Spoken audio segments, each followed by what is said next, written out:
প্রতিষ্ঠিত হয়ে তোমরা যেন শব্দটা তোমরা করবে না। এবার বলবেন কেন? এবার কথাটা ভালো করে শুনে নেন। আমরা যখন ছোট্ট ছিলাম, আমরা এখন লক্ষ্য করে দেখতেও পাই আমাদের ছেলে এবং মেয়ে বয়স যখন 2 বছর 3 বছর 4 বছর হয়ে গেছে, এই 4 বছর 5 বছর বয়সের ছেলেগুলি মেয়েগুলি আব্বার পিছন লাগে। আব্বা যেখানে যেতে চাই তার সঙ্গে ছেলে এবং মেয়েগুলি যেতে চাই। এবার আব্বা রাস্তায় বার হয়েছে, আব্বার সঙ্গে তার ছেলেও যেন বার হয়েছে। এই অবস্থায় রাস্তা দিয়ে যেতে যেতে দেখলো পুকুর পাড়ে একটা সাদা রঙের পাখি বসে আছে, যাকে আমরা বক পাখি বলি। সাদা রঙের বক পাখিটা দূর থেকে দেখা যায়। এই অবস্থায় ছেলে তার আব্বাকে প্রশ্ন করছে, আব্বু ওটা কি? এবার আব্বু তার সন্তানের কথা শুনে বলে, আব্বা এর নাম বক। এটা কি করে, এখানে কেন বসে আছে? ছোট্ট ছেলে দেখবেন বারবার প্রশ্ন করে, এটা কেন বসে আছে, কি করে, কি খাই? এই করে করে আপনার ছেলে যত প্রশ্ন করে, আপনার ছেলেকে আপনি হাসি মুখে ততই উত্তর দেন, দেন কি দেন না। এবার আমরা তখন কিন্তু বিরক্ত হয়ে আমাদের সন্তানদেরকে আমরা ধমকও দিই না, তাদেরকে জোর করে চোখ গরম করে কথাও আমরা বলি না। আল্লাহ বলতে চাচ্ছেন, বান্দারে তুমি যখন ছোট ছিলে তোমার বাবা মা তোমার কোলে ছিল। তুমি যখন ছোট ছিলে তোমার বাবা মার কোলে তুমি ছিলে। তুমি 1000 বার প্রশ্ন করেছো, 1000 বার তোমার আব্বা মা উত্তর দিয়েছে। এখন তুমি যুবক হয়ে গেছো, তোমার আব্বা মা বৃদ্ধ হয়ে গেছে। এই অবস্থায় তোমার আব্বা তোমার মা একটা কথা তোমাকে বারবার বলবে। এই অবস্থায় তোমার আব্বা তোমার কাছে এখন তোমার ছেলের মতো হয়ে গেছে, একটা কথা একাধিকবার বলবে। ওই অবস্থায় তুমি বিরক্ত হয়ে খবরদার শব্দটা তুমি করবে না। আল্লাহ এ কথাটাই বলতে চাইলেন। আল্লাহ রাব্বুল আলামিন বলেন, ফালা তাকুল্লাহুমা উফফি ওয়ালা তানহারহুমা ওয়া কুল্লাহুমা কাওলান কারীমা। বাবা মায়ের ব্যবহারে শব্দ করে তোমরা যেন ব্যথা অনুভব করিও না। আল্লাহ এভাবে নিষেধ করে দিলেন। কিন্তু বর্তমান সময়ে দেখবেন, একটু ফলো করে দেখবেন, আপনার আব্বা বেঁচে আছে, আপনার মা বেঁচে আছে, আপনি কোথাও যাওয়ার সময় যখন প্রস্তুতি গ্রহণ করছেন, আপনার আম্মু তখন বলবে, বাবা তুমি খাবার খেয়েছো তো? খাবার খেয়েছো? যদি খাবার না খাও তুমি খাবার খেয়ে যাও। এরকম কথা মা একবার নয়, 2 বার নয়, একাধিকবার কিন্তু আপনাকে বলবে। যখন আপনি কোথাও থেকে বাড়ি থেকে আসবেন, তখন আপনার আসতে যদি একটু লেট হয়ে যায়, আপনার ছেলেকে আপনার স্ত্রীকে বারবার বলবে, আমার ছেলে আসার কথা ছিল 10টায় পৌঁছে যাওয়ার কথা ছিল, 10টা 10 হয়ে গেলে এখন কেন আসলো না? 10টা 15 হয়ে গেলে এখন কেন আসলো না? এইরকম কথাটা বারবার বলে আপনাকে খোঁজ নেওয়ার চেষ্টা করবে। আপনি এবার বাড়িতে ঢুকে যাবেন, এই অবস্থায় আপনার আব্বা আপনার মা শত কথা বাদ দিয়ে বলবে, আব্বা তোমার আসতে কোনো অসুবিধা হয়নি তো? তোমার মুখটা যেন শুকনা শুকনা মনে হচ্ছে, কখন খাবার খেয়েছো? মনে হয় এই খাবার তুমি খাওনি, অতএব মুখ তুমি ধুয়ে তাড়াতাড়ি রেডি হয়ে খাবার খেয়ে নাও। এইরকম কথা মা আর বারবার কিন্তু বলবে। এই অবস্থায় ছেলেরা দেখবেন বিরক্ত হয়ে মাকে বলবে, কেন তুমি বারবার বলছো বকছো, তুমি চুপ করে বসো। এরকম কথা কিন্তু আমরা বলি। মহান প্রভু আল্লাহ বলছেন, ফালা তাকুল্লাহুমা উফফি ওয়ালা তানহারহুমা ওয়া কুল্লাহুমা কাওলান কারীমা। খবরদার তোমার মা বাবার সঙ্গে এইরকম গরম মিজাজে কথা বলবে না। একাধিকবার কথা বলবে, নরম মিষ্টি ভাষায় তাদের সঙ্গে ব্যবহার করবে, নরম কথা তাদেরকে বলার চেষ্টা করবে। এই জন্য আল্লাহ বলছেন, ওয়া কুল্লাহুমা কাওলান কারীমা, তাদের সঙ্গে নরম মিষ্টি ভাষায় কথা বলবে। এরপরে চলে আসুন, আল্লাহ রাব্বুল আলামিন বলছেন, إما يبلغن عندك الكبار أحدهما أو كلاهما فلا تقل لهما أف ولا تنهرهما وقولا كريما আল্লাহ রাব্বুল আলামিন বলেন তোমার মা বাবার সঙ্গে তুমি চোখ গরম করে মাথা ঝুঁকিয়ে কথা বলবে না, বরং তুমি নরম মিষ্টি ভাষায় কথা বলবে। সুন্দর করে আল্লাহ শিখিয়ে দিলেন। এবার চলে আসুন আসল পয়েন্টে চলে এসেছি। আল্লাহ রাব্বুল আলামিন বলেন واخفض لهما جناح الذل من الرحمة وقل رب ارحمهما كما ربياني صغيرا। আল্লাহ রাব্বুল আলামিন বললেন, হে পৃথিবীর মানুষেরা, তোমরা ভালো করে শুনে নাও। ওয়াকফিজ লাহুমা জানাহাজ যুল্লি মিনার রাহমা, তোমাদের মা বাবার জন্য তোমাদের দুই হাতকে তোমরা সেবার জন্য তোমরা বিছিয়ে দাও। এখানে পাখির ডানার সঙ্গে তুলনা করা হয়েছে। জানাহুন বলতে পাখির ডানাকে বোঝানো হয়েছে। এবার আপনাদেরকে বলি, আকাশে আমরা পাখিকে উড়তে দেখি, কোন সময় পাখিতে এইরকম করে ডানাগুলিকে নড়াতে থাকে, আবার কোন সময় ডানাগুলিকে এইরকম ভাবে সমান্তরাল করে রেখে দেয়। যদি একাধারে ডানাগুলিকে এভাবে যদি বিছাতে থাকে, নড়াতেই থাকে, তাহলে পাখি তার ডানাকে নড়িয়ে নড়িয়ে ক্লান্ত হয়ে যাবে, ভারসাম্য রক্ষা করতে পারবে না, ওই অবস্থায় আকাশ থেকে হয়তো পড়ে যাবে। আল্লাহ কত সুন্দর করে তাদেরকে ওরার ট্রেনিং দিয়ে দিয়েছেন। আল্লাহ পাক এভাবে বলতে চেয়েছেন, হে পৃথিবীর সন্তানের দলেরা, তোমরা তোমার মা বাবার জন্য তোমাদের ডানাকে বিছিয়ে দাও খেদমতের জন্য। কোন সময় তোমার মাকে তোমার আব্বাকে কোলে করে নিয়ে হতে পারে কাজ করতে হতে পারে, তোমার আব্বা অসুস্থ হয়ে গেছে, এই অবস্থায় তোমাকে কোলে করে হয়তো বাথরুমে নিয়ে যেতে হতে পারে। কোন সময় তোমার আব্বাকে ক্লিনিকে নিয়ে যেতে হবে, হয়তো তোমাকে ঘাড়ে করে কোলে করে নিয়ে তোমাকে ডাক্তারের কাছে নিয়ে যেতে হতে পারে। অথবা তোমার আব্বা মা অসুস্থ হয়ে গেছে, বৃদ্ধা অবস্থার কারণে বিছানাতে প্রস্রাব করে পায়খানা করে, এই অবস্থায় তোমার এই হাত দিয়ে হয়তো পরিষ্কার করতে হতে পারে। এই জন্য আল্লাহ পাক বলছেন, ওয়াকফিজ লাহুমা জানাহাজ যুল্লি মিনার রাহমা, পৃথিবীর আমার গোলামের দলেরা, তোমার মা বাবার জন্য তোমার হাতকে সেবার জন্য বিছিয়ে দাও, প্রশস্ত করে দাও। তাহলে এবার আপনাদেরকে বলে দেই, ভালো করে কান করে শুনে নেন। আমরা যখন যত ছোট ছিলাম, ততই আমরা আমাদের মা বাবার কাছে ছিলাম। যত আমরা আস্তে আস্তে বড় হতে শুরু করেছি, ততই মা বাবার সঙ্গ আমরা ত্যাগ করেছি। এদিকে ইসলাম বলছে, তোমার মা বাবা যত বৃদ্ধা হবে, ততই যেন তোমার কাছে চলে আসবে। তুমি যখন ছোট ছিলে, তোমার প্রস্রাব পায়খানা তোমার মা পরিষ্কার করেছিল। এখন তোমার মা বৃদ্ধা হয়ে গেছে, বাবা বৃদ্ধ হয়ে গেছে। এই অবস্থায় তোমার মা বাবার প্রস্রাব পায়খানাকে ধুয়ে মুছে তোমাকে পরিষ্কার করতে হবে। কারণ তুমি ছোট ছিলে, তখন তোমার মা তোমার পরিষ্কার করেছিল। এখন তোমার মা বৃদ্ধা হয়ে গেছে, মানে এখন তুমি আর তার কাছে ছেলে নও, বরং তোমার কাছে সে এখন ছেলে, তোমার সে এখন মেয়ে। অতএব তুমি তার প্রস্রাব পায়খানাকে ধুয়ে মুছে পরিষ্কার করো। এই জন্য আল্লাহ বলছেন, বান্দা, আমি তোমার জন্য দুইটা হাত দিয়েছি, তোমার মা বাবার খেদমতের জন্য তোমরা বিছিয়ে দিবে। এবার আপনাদেরকে বলি, ভালো করে শুনে নিন। আমাদের বাবা মা বৃদ্ধা হয়ে যায়, প্রস্রাব পায়খানা কাপড়ে করে দেয়। এই অবস্থায় আমরা আমাদের স্ত্রীদেরকে বলি, আমার মা বাবার প্রস্রাব পায়খানা তোমাদেরকে পরিষ্কার করতে হবে। এই অবস্থায় অনেক স্ত্রী বলে, না, আমাদের দ্বারা সম্ভব নয়, এরকম কথা বলে কি বলে না।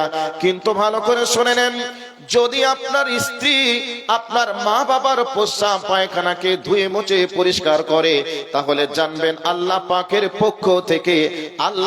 পক্ষ থেকে একটা বড় নিয়ামত পেয়ে গেছেন।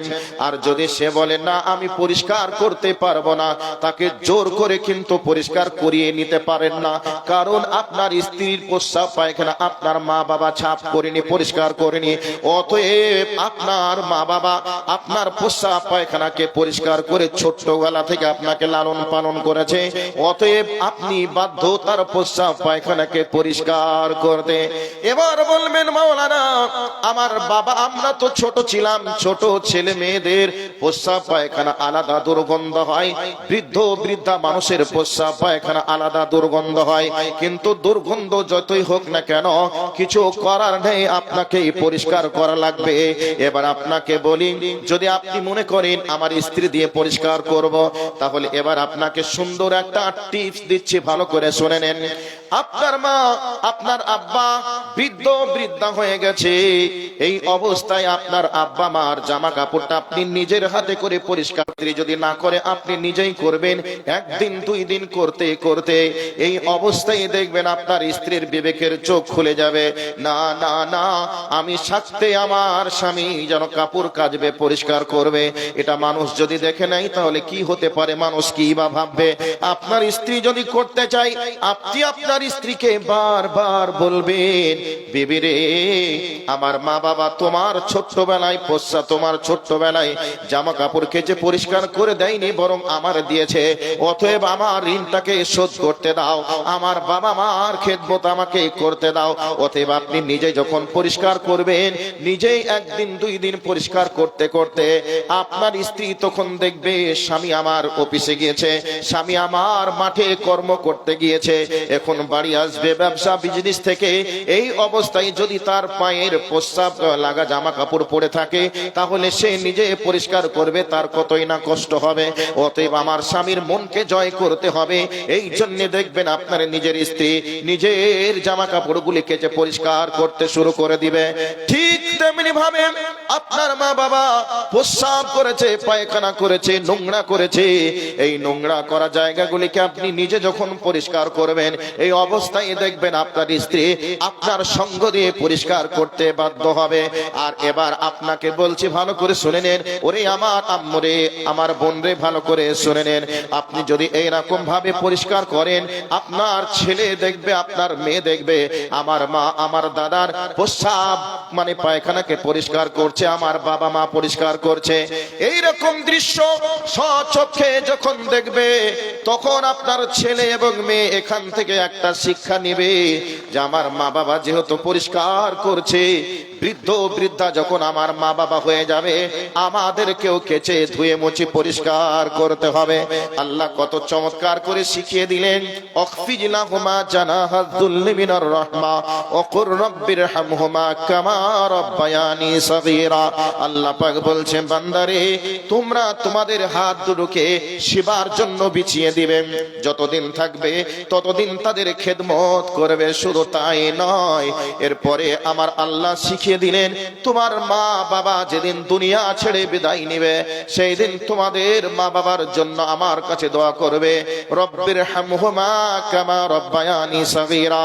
হে আমাদের রব, হে আমার পরওয়ারদিগারে আলাম, হে আমার মাবুদ, আমার মা আমার আব্বা যেইভাবে আমাদেরকে স্নেহের কোলে, মায়ার কোলে, আদরের করে শৈশবে আমাদেরকে লালন পালন করে বড় করেছিল, মাবুদ রে, আমার আব্বা আমার মা তোমার কাছে চলে গেছে, দয়া করে আমার আব্বাকে আমার মাকে তোমার রহমতের কোলে লালন পালন করিও। এই বলে দোয়া করতে হবে, মহান প্রভু আল্লাহ শিখিয়ে দিলেন। এই জন্য বিশ্বনবী আমার বলেছেন, মানুষ যখন মারা যায় তার সব আমল বন্ধ হয়ে যায়, কিন্তু তিনটে আমল বন্ধ হয় না, তার মধ্যে একটা হলো ওয়ালাদুন সালিহুন ইয়াদউ লাহু। নবী আমার বলছেন, মানুষ যখন মারা যায় তার সব আমল বন্ধ হয়ে যায়, কিন্তু থাকে তার মধ্যে একটা হলো নেক সন্তান যদি দুনিয়ার বুকে তৈরি করে রেখে যায়, ওই নেক সন্তান মহান প্রভু আল্লাহর কাছে দোয়া করবে, রব্বুল আলামিন, আমার মা আমার আব্বা আমাকে স্নেহের কোলে, মায়ার কোলে, আদরের কোলে কতই না যত্ন করে আমাকে লালন পালন করে বড় করেছে রে মাবুদ, আজকে আমার মা আমার আব্বা দুনিয়া ছেড়ে চলে গেছে তোমার কাছে। আল্লাহ গো, আমার মা বাবাকে তুমি তোমার রহমতের কোলে লালন পালন করো। এই বলে তার বাপের জন্য যখন দোয়া করবে, মায়ের জন্য দোয়া করবে, নবী আমার বলছেন, ইয়াদউ লাহু, তাদের দোয়াকে কবুল করা হবে।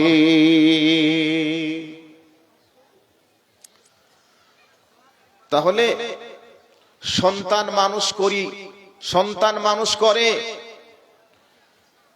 বৃদ্ধ বৃদ্ধা অবস্থায় তাদের কাছ থেকে সেবা যত্ন পাওয়ার জন্য।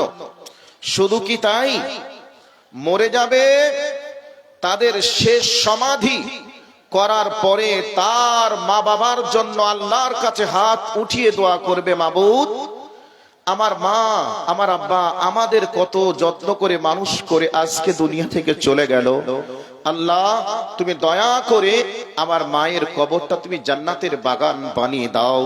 এই বলে যখন সন্তান মায়ের জন্য বাবার জন্য দোয়া করবে, নবীজি বলছেন তার দোয়াকে কবুল করা হবে। এবার আপনাদেরকে বাস্তব জীবনে কিছু কথা আপনাদেরকে বলার পরে আমি আবার কোরআনে আসবো, হাদিসে আসবো। আচ্ছা, আপনাদের বিরক্ত লাগছে নাকি? বিরক্ত লাগছে? পিছনকার লোকগুলি বলছে যে না ভালো লাগছে না, অন্য কিছু বলেন। গজল শুনবেন নাকি, না গান শুনবেন? ভাইয়া একটু ধৈর্যের পরিচয় দিয়ে কথাগুলিকে শোনার চেষ্টা করুন। আচ্ছা, এই জায়গাটা খালি হয়ে গেছে আগে থেকেই, আপনাদেরকে বলছে একটু সামনের দিকে আগে আসলে ভালো হয়। সামনে জায়গা ফাঁকা আছে, সামনের দিকে আগে আসলে ভালো হয়। আর যে সমস্ত ভাইয়েরা দাঁড়িয়ে আছেন, যদি সামনের দিকে এসে বসতেন তাহলে ভালো হতো। এবার চলে যাই আসল জায়গাতে। বাংলাদেশের একটা ঘটনা আপনাদেরকে শোনাচ্ছি। ঘটনাটা কি, ছেলেকে লেখাপড়া শিখিয়ে বড় অফিসার বানিয়েছে, আমেরিকায় চাকরি করে, বাবা মারা গেছে, ছেলে বাড়ি এসেছে। এই অবস্থায় জানাজার পিছনে দাঁড়িয়ে ছেলে যেন ভিবড়িয়ে ছুটে কেঁদে উঠলো, ডুকরিয়ে কেঁদে উঠলো। ইমাম সাহেব পিছন দিকে মুখ করে বলছে, ভাইয়া কেন কান্না করছেন? আপনি তো শিক্ষিত মানুষ, আপনি তো জানেন এটার দুনিয়ার নিয়ম, আসবে যাবে। কয়দিন আগে আমার আব্বাও চলে গেছে, এরপরেও তো ধৈর্য ধরে আছি। আপনি শিক্ষিত মানুষ, এভাবে যদি কান্না করেন তাহলে কেমন হবে? ধৈর্য ধরুন, এসেছি, আমরাও চলে যাব। এই বলে সান্ত্বনা দেওয়ার চেষ্টা করলো। জানাজা কমপ্লিট হয়ে গেল। ইমাম সাহেবকে তখন প্রফেসর ছেলে বলছেন, ইমাম সাহেব আমি ছোট ছেলে নয়, আমি অশিক্ষিত নয়, আমি শিক্ষিত, আমার প্রাপ্ত বয়স হয়েছে, অতএব দুনিয়াতে এসেছি মানে দুনিয়া থেকে চলে যেতে হবে, একথা চূড়ান্তই সত্য।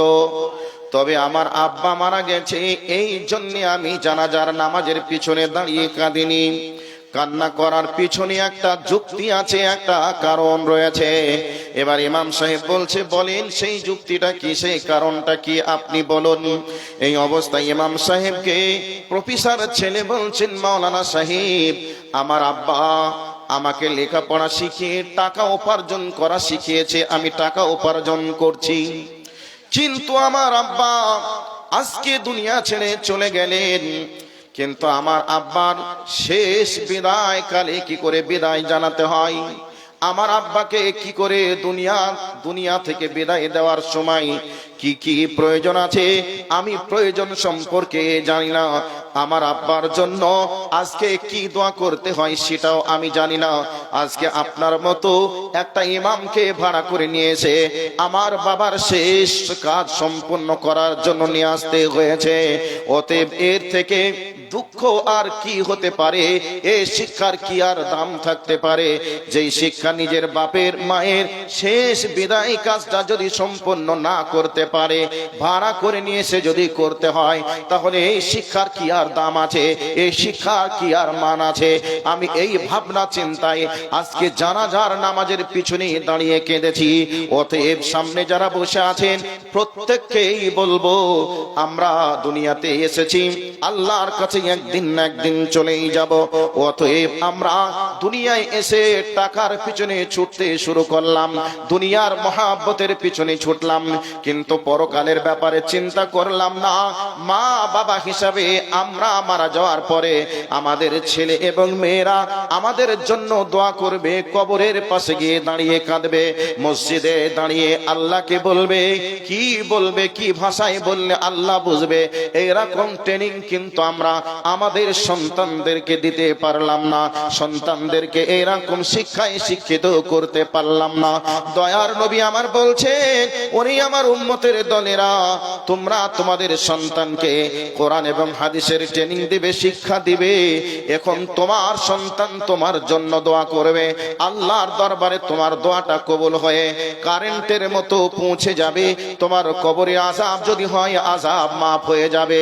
এই জন্য তার সব আমল বন্ধ হয়ে যাবে, তিনটে আমল চালু থাকবে। একটা হলো ওয়ালাদুন সালিহুন ইয়াদউ লাহু, তোমার নেক সন্তান দোয়া করবে, এই দোয়াটা আল্লাহর দরবারে কবুল হয়ে যাবে। কবরে যদি আযাব হয়, কবরের শাস্তি মাফ হয়ে যাবে। বন্ধুরে, আজ বর্তমান সময়ের পৃথিবীর দিকে আপনাদেরকে তাকিয়ে দেখার জন্য বলছি।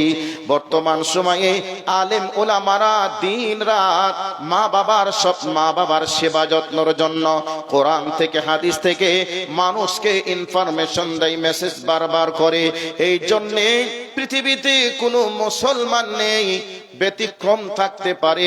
মুসলমানরা আজকে বৃদ্ধাশ্রমে আশ্রয় পায় না, বৃদ্ধাশ্রমে যেতেও হয় না। কিন্তু পাশ্চাত্য সভ্যতার দিকে তাকিয়ে আপনি দেখুন, বয়স 60 হয়ে গেছে, 70 হয়ে গেছে, ওই বাবা মার আর বাড়িতে জায়গা নেই, তাদের থাকার জায়গা তৈরি করে দিয়েছে বৃদ্ধাশ্রম। অতএব আমরা কোরআন হাদিস অনুযায়ী যদি আমরা আমাদের সন্তানকে যদি শিক্ষা না দিতে পারি, আমাদের সন্তানরা এমন একটা সময় আসবে আমাদেরকেও তারা বৃদ্ধাশ্রমে রাখতে তারা বাধ্য হয়ে যাবে। এই জন্য আমাদেরকে কোরআন এবং হাদিস অনুযায়ী মা বাবা সম্পর্কে কি প্রয়োজন রয়েছে, অবশ্যই সেই শিক্ষা দেওয়ার আমাদের প্রয়োজন রয়েছে। এই জন্য এবার আপনাদেরকে কোরআন থেকে এই আয়াতটা দেওয়ার পরে একটা হাদিস আপনাদেরকে শুনিয়ে দেই। সহিহ মুসলিমের হাদিস, আল্লাহর নবী বলছেন, وعن أبي هريرة رضي الله تعالى عنه قال قال رسول الله صلى الله عليه وسلم رغم أنفه رغم أنفه رغم أنفه قيل من يا رسول الله قال من أدرك والديه عندك الكبار أحدهما أو كلاهما ثم لم يدخل الجنة। নবী আমার বলছেন, বর্ণনাকারী হযরতে আবু হুরায়রা রাদিয়াল্লাহু তাআলা আনহু, এই হাদিসের যিনি ব্যাখ্যা দিচ্ছেন তিনি হলেন আমাদের গ্রুপ লিডার নবী মুহাম্মদুর রাসূলুল্লাহ সাল্লাল্লাহু আলাইহি ওয়াসাল্লাম। তিনি বলছেন, ওই ব্যক্তি ধ্বংস হোক, ওই ব্যক্তির নাকে ছাই, ওই ব্যক্তির মুখে ছাই। এমতো অবস্থায় একজন ব্যক্তি বলছেন, কিলা মান ইয়া রাসূলুল্লাহ, দয়ার নবী গো, কোন ব্যক্তির নাকে ছাই, কোন ব্যক্তির মুখে ছাই, একটু আপনি বুঝিয়ে বলুন।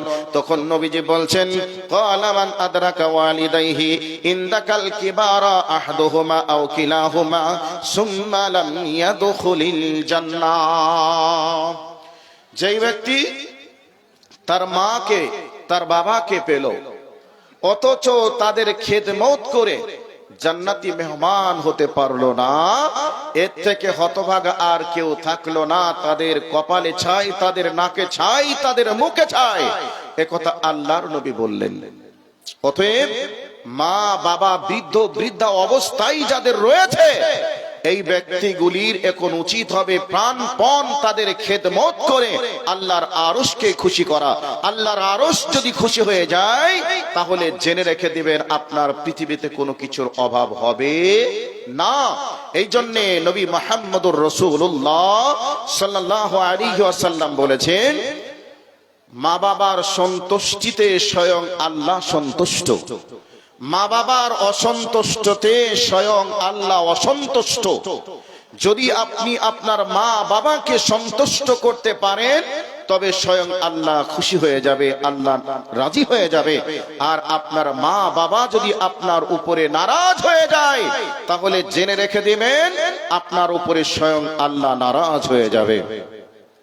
সম্মানিত উপস্থিতি, আল্লাহর নবী জনাবে মুহাম্মদুর রাসূলুল্লাহ সাল্লাল্লাহু আলাইহি ওয়াসাল্লাম এই জন্য বলেছেন, হুমা জান্নাতুকা ওয়া নারুকা। আল্লাহর নবী বলছেন, তোমার মা বাবা তোমার জন্য জান্নাত, তোমার মা বাবা তোমার জন্য জাহান্নাম। এবার কাদের জন্য জান্নাত আর কাদের জন্য জাহান্নাম, তার একটা দৃষ্টান্ত আপনাদেরকে দেওয়ার চেষ্টা করছি। আগের হাদিস নবীজি বলছেন, তোমার মা বাবার সন্তুষ্টিতে রব সন্তুষ্ট, তোমার মা বাবার অসন্তুষ্টতে স্বয়ং তোমার রব অসন্তুষ্ট। এবার শুনে নিন ভালো করে। এখন শীত মৌসুম চলছে, শীতের সময় আপনার স্ত্রী, আপনার ছেলে, আপনার মেয়ে শীত বস্ত্র থাকার পরেও আপনার কাছে দাবি করে, স্বামী হিসাবে, স্ত্রী হিসাবে স্বামীর কাছে বলে, শীতের মৌসুম এসেছে, ভালো একটা শাল তোমার কাছে চাচ্ছি, বা চাদর চাচ্ছি, বা একটা সোয়েটার চাচ্ছি, তুমি আমাকে একটা কিনে দাও। আছে, তারপরেও চাই। চাই কি চাই না? একটু কথা বলুন, চাই কি চাই না? আরে ভাই একটু কথা বলুন না কেন, চাই কি চাই না? চাই। ঠিক আপনার ছেলে আছে, মেয়ে আছে, এই ছেলে এ মেয়ে আপনার কাছে শীতের পোশাক থাকার পরেও তারা দাবি করে, তারা চাই। চাই কি চাই না? তাদের দাবিকে আমরা পূরণ করার চেষ্টা করি। ঠিক এই অবস্থায় আপনার মা আছে, দেখবেন মা কিন্তু কাপড় চোপড় ছিঁড়ে যাবে, নষ্ট হয়ে যাবে, এরপরেও মা বাবা ছেলের কাছে লজ্জায় বলতে পারে না যে বেটা আমার জন্য একটা শীতের জামা কিনে নিয়ে এসো, শাল কিনে নিয়ে এসো, চাদর কিনে নিয়ে এসো, জ্যাকেট কিনে নিয়ে এসো। এই ধরনের কথা খুব সহজে বলে না, বলে না। তবে এই শীতের মৌসুমে আপনি যদি মনে করেন আমার মায়ের কলিজাটাকে ঠান্ডা করব, আমার মা আমার উপরে সন্তুষ্ট হয়ে আমার জন্য আল্লাহর কাছে দোয়া করবে, দোয়া যদি করে দেয়, দুনিয়াতে আপনার সম্মানের অভাব হবে না, আর আপনার দুনিয়াতে সম্মানের রুজির ব্যবস্থা স্বয়ং আল্লাহ করবেন, এ কথা কোরআন এবং হাদিস দ্বারা প্রমাণিত। এই অবস্থায় শীতের মৌসুম চলছে, আপনি মার্কেটে চলে যাবেন। মার্কেটে যাওয়ার পরে আপনার মা কিন্তু আপনাকে বলি নাই, আব্বাও বলি নাই, এই অবস্থায় আপনি শীতের মৌসুমে আপনার মায়ের জন্য একটা চাদর কিনলেন বা কিছু কিনলেন। যাওয়ার পরে এবার মাকে ডাকলেন, আম্মা তোমার জন্য আমি বাজারে গিয়ে একটা চাদর বা সোয়েটার পছন্দ হয়েছিল, মনে মনে ভাবলাম এই চাদরটা বা এই সোয়েটারটা যদি আমি কিনে আমার মায়ের শরীরে পরিধান করে দেই, তাহলে আমার মাকে দেখতে কতই না সুন্দর লাগবে। মা আমি তোমার জন্য এই শালটা নিয়ে এসেছি বা সোয়েটারটা নিয়ে এসেছি, তুমি তাড়াতাড়ি করে আমার সামনে তুমি সোয়েটারটা পরো, বা আপনি হেল্প করলেন পরার জন্য। এই অবস্থায় মা দেখবেন বলবে, বেটা কি প্রয়োজন ছিল শাল বা চাদর কিনে নিয়ে আসা? আমার তো শালও আছে, চাদরও আছে, এরপরে পয়সা খরচ করে কেন তুমি নিয়ে এসেছো? এই কথাটা আপনার মা কিন্তু বলবে। এই অবস্থায় আপনি বলবেন, মা আমার পছন্দ হয়েছিল, তোমার জন্য এটা প্রয়োজন মনে করে আমি নিয়ে এসেছি, মা তুমি আমার দেওয়া উপহারটা তুমি গ্রহণ করো, আর একটু তুমি আমার জন্য আল্লাহর কাছে দোয়া করে দাও। এই অবস্থায় আপনার মায়ের কলিজাটা ঠান্ডা হয়ে তার অন্তর থেকে আপনার জন্য দোয়া বার হয়ে যাবে। আপনার সোয়েটার বা চাদরের যদি 500 টাকা দাম হয়, আপনার মা আপনার জন্য খুশি হয়ে দোয়া করবে, রব্বুল আলামিন আপনার জন্য, আল্লাহ রব্বুল আলামিনের আরশ খুশি হয়ে যাবে। এই জন্য আপনার সংসার জীবনে অভাব হবে না, আপনার সম্মানের কোনো ঘাটতি আসবে না। এই অবস্থায় আপনার মা সন্তুষ্ট হয়ে দোয়া করে দিল, এই দোয়াটা আল্লাহ কবুল করে নেবেন। এই জন্য নবী আমার বলছেন, তোমার মা তোমার জন্য জান্নাত, তোমার মা তোমার জন্য জাহান্নাম। এই অবস্থায় একটা আপনাকে দিলাম, ফলের মৌসুম চলছে, ফল ফ্রুট গুলি ছাড়িয়ে ছাড়িয়ে বৃদ্ধ মায়ের মুখে তুলে দিলেন, বাবার মুখে তুলে দিলেন। এই অবস্থায় স্বয়ং আপনার মা আপনার জন্য অন্তর থেকে দোয়া করবে, আপনার আব্বা দোয়া করবে, আর আল্লাহ রব্বুল আলামিন আরশ থেকে দেখে আপনার জন্য রহমতের পরটা বিছিয়ে দিবে। শুধু তাই নয়, বর্তমান সময়ে আমরা কিন্তু এমনটা করতে পারি না। আমরা আমাদের স্ত্রীর চাহিদাকে পূরণ করতে পারি, ছেলের চাহিদাকে পূরণ করতে পারি, মেয়ের চাহিদাকে পূরণ করতে পারি। বর্তমান সময়ে ইয়াং জেনারেশনের কথা বলছি, সকাল বেলায় বা বিকাল বেলায় যখন মার্কেটে যাওয়ার সময় হয়, মার্কেটে বার হবে মোটর সাইকেল নিয়ে, বিবিকে বলছে, বিবি রে আমি মার্কেটে চলে যাব, এখান থেকে আমি ভাটল বাজারে যাব, রায়গঞ্জ যাব, তোমার কি কিছু প্রয়োজন আছে বলো। ছেলেকে বলছে, আব্বু আমি মার্কেটে যাব, তোমার কি কিছু লাগবে। মেয়েকে বলছে, আম্মু আমি মার্কেটে যাব, তোমার কি কিছু লাগবে। ছেলের চাহিদা ছেলে বলে দিল, মেয়ের যা ইচ্ছা ছিল বলে দিল, স্ত্রীও বলে দিল।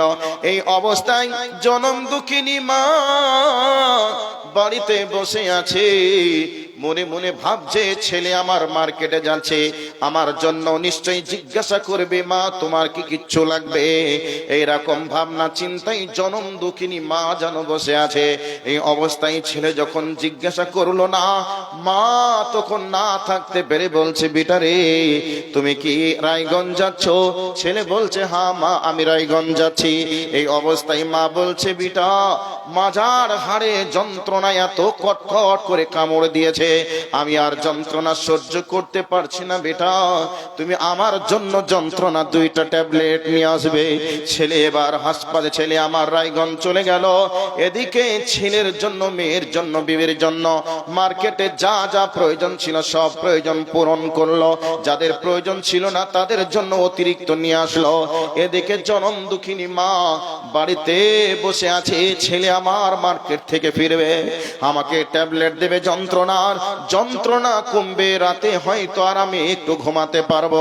ছেলে বাড়ি চলে আসলো, সবার জিনিসগুলি পুঁজিয়ে দিল, কিন্তু মায়ের আর ওষুধটা আসলো না। মা এবার রাত হয়ে যাচ্ছে, এশার আজান হয়ে গেল। এই অবস্থায় ফেল করে তাকিয়ে তাকিয়ে দেখলো, মানে ছেলের জিনিস, মেয়ের জিনিস, বইয়ের জিনিস সব পুঁজিয়ে দিল, মায়ের জন্য আর ট্যাবলেট আসলো না। মা তখন বলছে, আব্দুল্লাহ তুমি মার্কেট থেকে বানিয়ে এসেছো, বেশ কতক্ষণ হয়ে গেল, আমি তোমাকে যে ওষুধ নিয়ে আসতে বলেছিলাম, বেটা তুমি ওষুধ দুটি আমাকে দাও, আমার যন্ত্রণায় যেন আর ছটপট শুরু হয়ে গেছে, আমি আর রাত পার করতে পারবো না, বেটা আমাকে তুমি ওষুধটা দাও। এই অবস্থায় ছেলে তখন মুস্কি হাসি দিয়ে বলছে, মা তোমার বৌমা, তোমার নাতিপুতির মার্কেট করতে গিয়ে কাজে ব্যস্ত হয়ে পড়েছিলাম, তোমার জন্য ওষুধ নিয়ে আসতে ভুলে গিয়েছি। অতএব এই সময় মায়ের অন্তরে দুঃখ লাগবে কি লাগবে না, আপনাদের বিবেকের কাছে প্রশ্ন করছে, একটু বলুন তো দুঃখ লাগবে কি লাগবে না। দুঃখ লাগবে। এই অবস্থায় মা যদি অসন্তুষ্ট হয়ে আপনার জন্য যদি একটু বদদোয়া করে দেয়, আপনার ইহকাল শেষ হয়ে যাবে, পরকাল শেষ হয়ে যাবে।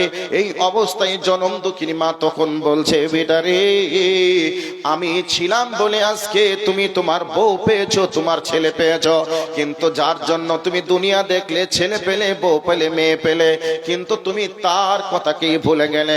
অতএব এখন তুমি তো ভুলেই যাবে, এখন তো আর আমাকে তোমার প্রয়োজন নেই। এই বলে মা যদি অন্তর থেকে নিঃশ্বাস ফেলে দেয়, অভিশাপ করে দেয়, তাহলে আপনার ইহকাল শেষ হয়ে যাবে, পরকাল শেষ হয়ে যাবে। খবরদার এরকম আচরণ করবেন না।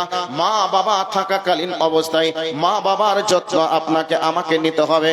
যদি আপনি এইরকম ভাবে মা বাবার সঙ্গে ভালো যত্ন, সেবা যত্ন আপনি যদি করেন, আপনার ছেলে দেখবে, আপনার মেয়ে দেখবে, বৃদ্ধা হয়ে গেলে আপনার মা আপনি আপনার ছেলের কাছে, মেয়ের কাছে বৃদ্ধা অবস্থায় আপনি তাদের কাছ থেকে সেবা যত্ন পেয়ে যাবেন। এবার আপনাকে এই জায়গাগুলিকে একটু বন্ধ করে দিয়ে কোরআনের আয়াতে চলে যাব। এবার আপনারা বলবেন, মাওলানা সাহেব আপনি এত করে মা বাবার কথা বলছেন, তবে কেন বলছেন, কেন এবার এরকম করতে হবে? এবার আপনাকে একটু বলে দিই, ভালো করে শুনে নেন। আল্লাহ রাব্বুল আলামিন বলছেন, ইয়াখরুজু মিন বাইনিস সুলবি ওয়াত তারাইব। আল্লাহ রাব্বুল আলামিন বলেন, এই পৃথিবীর বুকে তুমি ডাক্তার হওয়ার আগে, মাস্টার হওয়ার আগে, তোমার বাবার পৃষ্ঠদেশে তুমি ছিলে, তোমার বাবা এবং তোমার মায়ের অন্তরের ভিতরে একটা দুর্বিনীত মহাব্বত তৈরি করে দিলাম। দুর্বিনীত মহাব্বতের মাধ্যমে তোমার পিতার পৃষ্ঠদেশ থেকে সব এগে নির্গত হয়ে তোমার মায়ের রেহেমের ভিতরে ডিম্বাণুতে পৌঁছে গেলে, এই অবস্থায় আল্লাহ পাক বলছেন, সুম্মা মিন নুতফাতিন সুম্মা মিন আলাকাতিন সুম্মা মিন মুযগা। আল্লাহ রাব্বুল আলামিন বলেন, তোমার মায়ের তোমার বাবার পৃষ্ঠদেশ থেকে বাহির হয়ে তোমার মায়ের পেটের ভেতরে তুমি 40 দিন নুতফা আকারে থাকলে, 40 দিন কমপ্লিট হয়ে গেল, রক্তে পিণ্ডে পরিণত হলে, 40 দিন রক্ত পিণ্ডে থাকার পরে এবার 40 দিন পরে তুমি ওটা মাংসের টুকরায় পরিণত হয়ে গেলে। মাংস টুকরায় পরিণত হয়ে যাওয়ার পরে একটা মানুষ হিসাবে পূর্ণাঙ্গ টেকচার জানো তোমার মায়ের পেটের ভিতরে আমি তৈরি করে দিলাম। আল্লাহ পাক এবার বলছেন সুম্মা জাআলনাহু ফি করারিম মাকিন। আল্লাহ রাব্বুল আলামিন বলছে বান্দা আমি তোমার মায়ের পেটের ভিতরে এমন একটা কভারের ভিতরে, প্যাকেটের ভিতরে, সুরক্ষিত ঘরের ভিতরে আমি তোমাকে তৈরি করে দিলাম। ওই অবস্থায় পৃথিবীর কোন রোগ, পৃথিবীর কোন জীবাণু, কোন জার দিয়ে তোমাকে আক্রমণ করতে পারবে না। এইরকম একটা প্যাকেট দামি কভারের ভিতরে আমি তোমার বসবাসের জায়গা করে দিলাম। তোমার মায়ের মাসিকানা রক্তকে বন্ধ করে দিয়ে তোমার মায়ের নাভির সঙ্গে তোমার নাভিকে তারের মতো করে কানেক্ট করে দিলাম।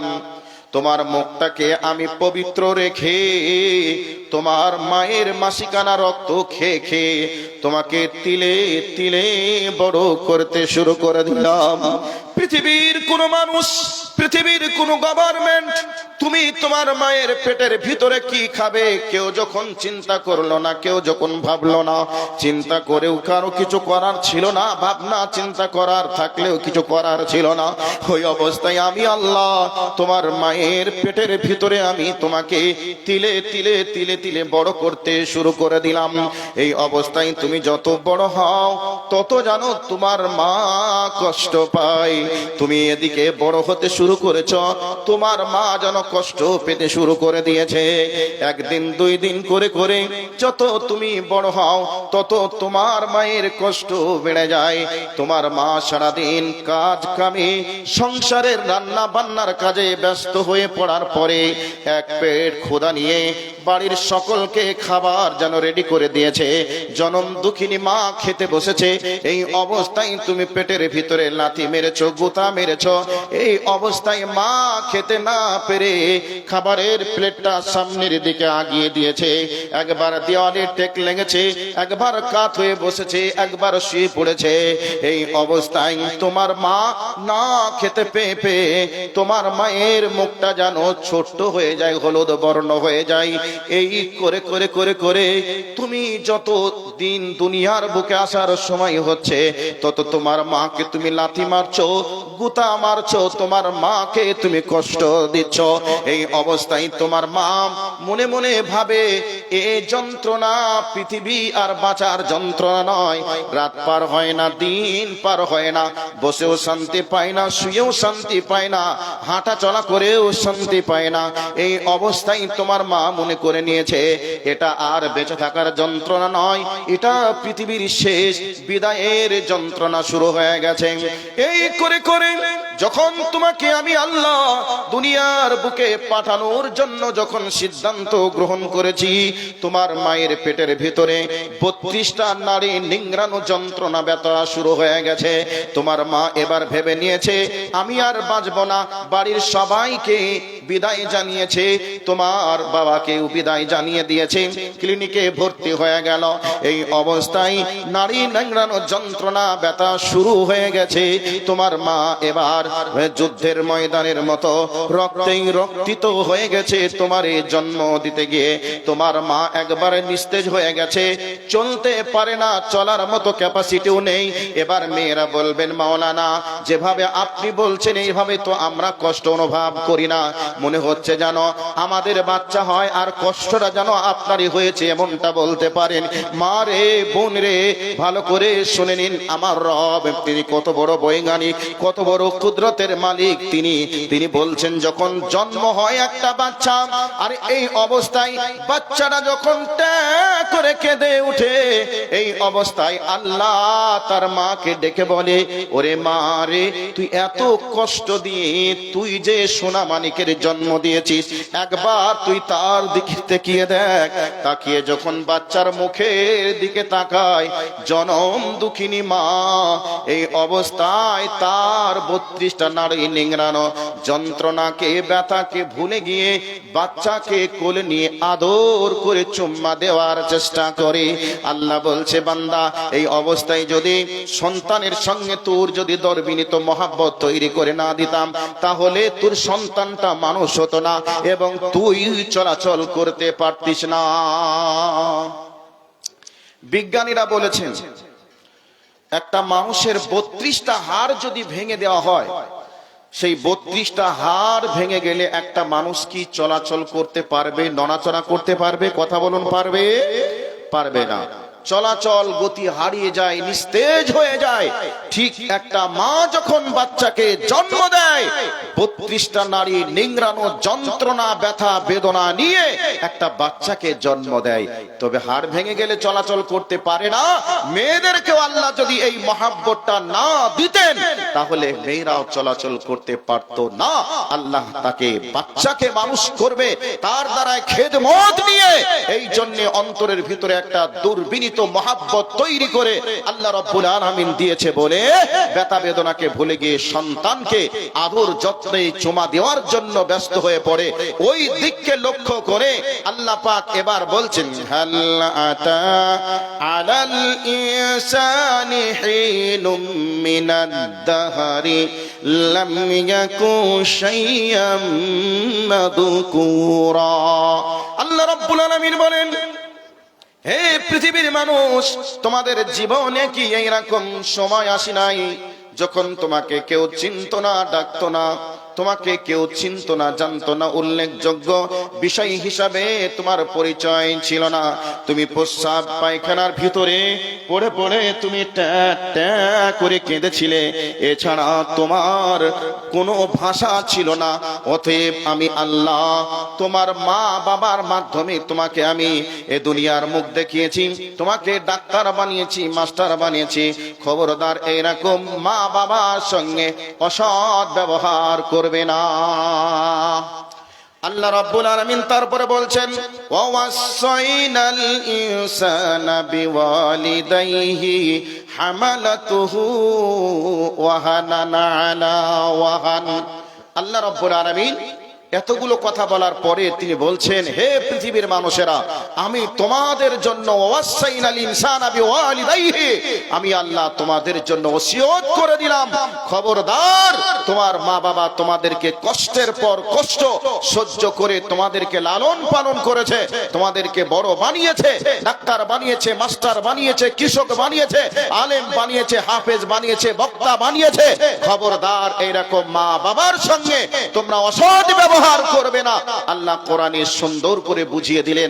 এরপরে আল্লাহ রাব্বুল আলামিন আবারও তিনি বলেছেন, একটা বাচ্চা তার মায়ের বুকের স্তনের দুধ 2 বছর 2.5 বছর 30 মাস পর্যন্ত একটা বাচ্চা তার মায়ের দুধ পান করে, সেই মাকে দুধ পান করিয়ে কত কষ্ট দেয়। এদিকে পেটে ধারণ করতে কষ্ট হয়েছে, এদিকে আবার তাকে লালন পালন করতে গিয়ে কত কষ্ট হয়েছে। একটা হিসাব আপনাদেরকে একটু বলার চেষ্টা করছি।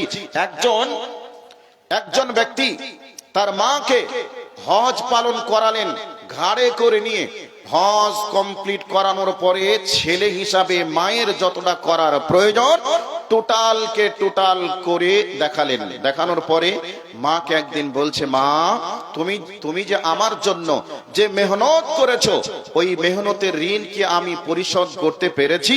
তো মা বলছেন, বাবা ঠিক আছে, তোমার উত্তরটা আমি পরে দিব। তবে উত্তরটা পরে দেওয়ার যুক্তি এবার ছেলেকে মা বলছে, বাবা তুমি কি রায়গঞ্জ বাজারে যাচ্ছ? তো হ্যাঁ মা, আমি রায়গঞ্জ বাজারে যাচ্ছি। তো এই অবস্থায় তুমি আমার জন্য 4খানা কলা কিনে নিয়ে আসবে। 4খানা পাকা কলা নিয়ে আসবে। 4খানা পাকা কলা নিয়ে আসলো। নিয়ে আসার পরে ছেলে এবার মাকে দিলেন। মাকে দিয়ে বলছেন, মা তোমার জন্য কলা নিয়ে এসেছি, তুমি নাও।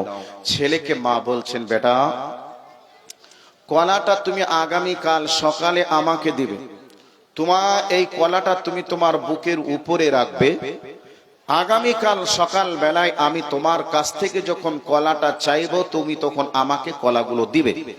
তো এখন রাত্রিতে ছেলে বুকের উপরে কলাকে নিয়ে ঘুমিয়েছে। ঘুমের ঘরে বুক থেকে কলা পড়ে কখন যেন পিঠের তলায় গিয়ে চ্যাপ্টা হয়ে গেছে, ছেলে আর জানে না। সকাল বেলায় ঘুম থেকে উঠে মা তখন বলছে, বেটা আমার কলা কোটি দাও। এই অবস্থায় কলার দিকে তাকিয়ে দেখছে বিছানায় পড়ে চ্যাপ্টা হয়ে গেছে।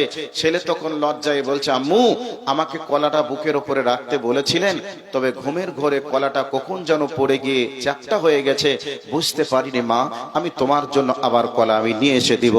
তখন ছেলেকে মা বলছে, বেটা তুমি একটা রাত কলাকটিকে বুকের উপরে রাখতে পারলে না, আমি তোমাকে একদিন নয় 2 দিন নয়, আমি তোমাকে 2 বছর 2.5 বছর বুকের উপরে রেখেছিলাম। তুমি তো কই আমার বুকের তো পিঠের তলায় পড়ে কোনোদিন চ্যাপ্টা হয়ে গেলে না, তোমার হাতটাও ভাঙলো না, পাটাও ভাঙলো না, তোমার এই নাকটাও কই গলে চ্যাপ্টা হয়ে গেল না।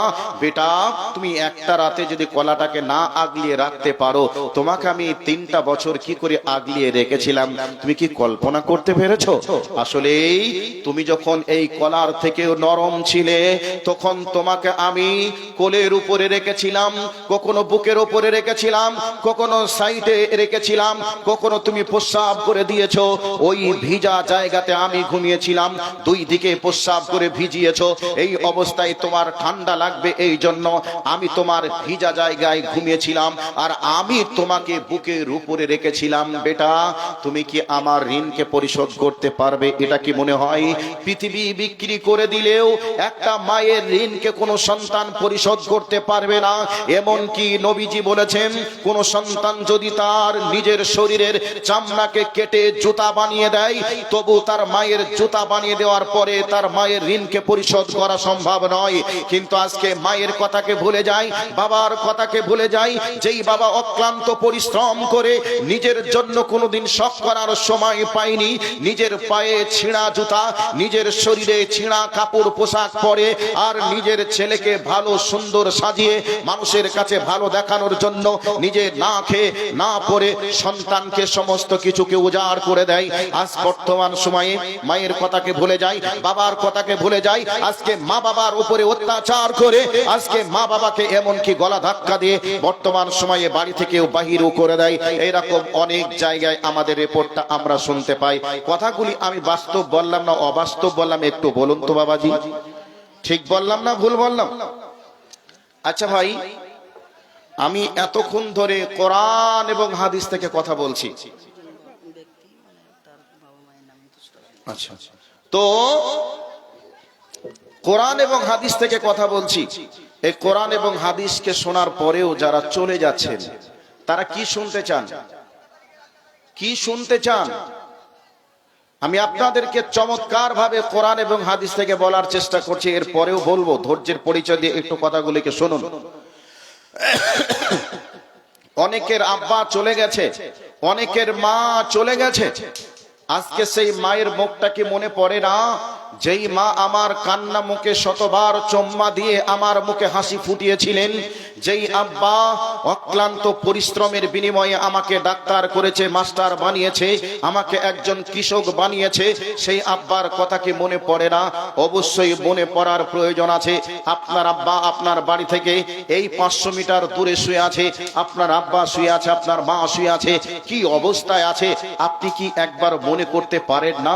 আমার মা যদি থাকতেন, তাহলে সেই মা আমাকে কত আদর করে আব্বা বলে ডাকতো। সেই মা আমার নেই, সেই আব্বা আমার নেই। সেই আব্বা সেই মা যদি দুনিয়ায় বেঁচে থাকতেন, হয়তো ডাক্তারের কাছে গেলেও তাদের জন্য একটা ফিস দিয়ে তাদেরকে সেবা যত্ন করে সুস্থ করার চেষ্টা আমরা করতাম।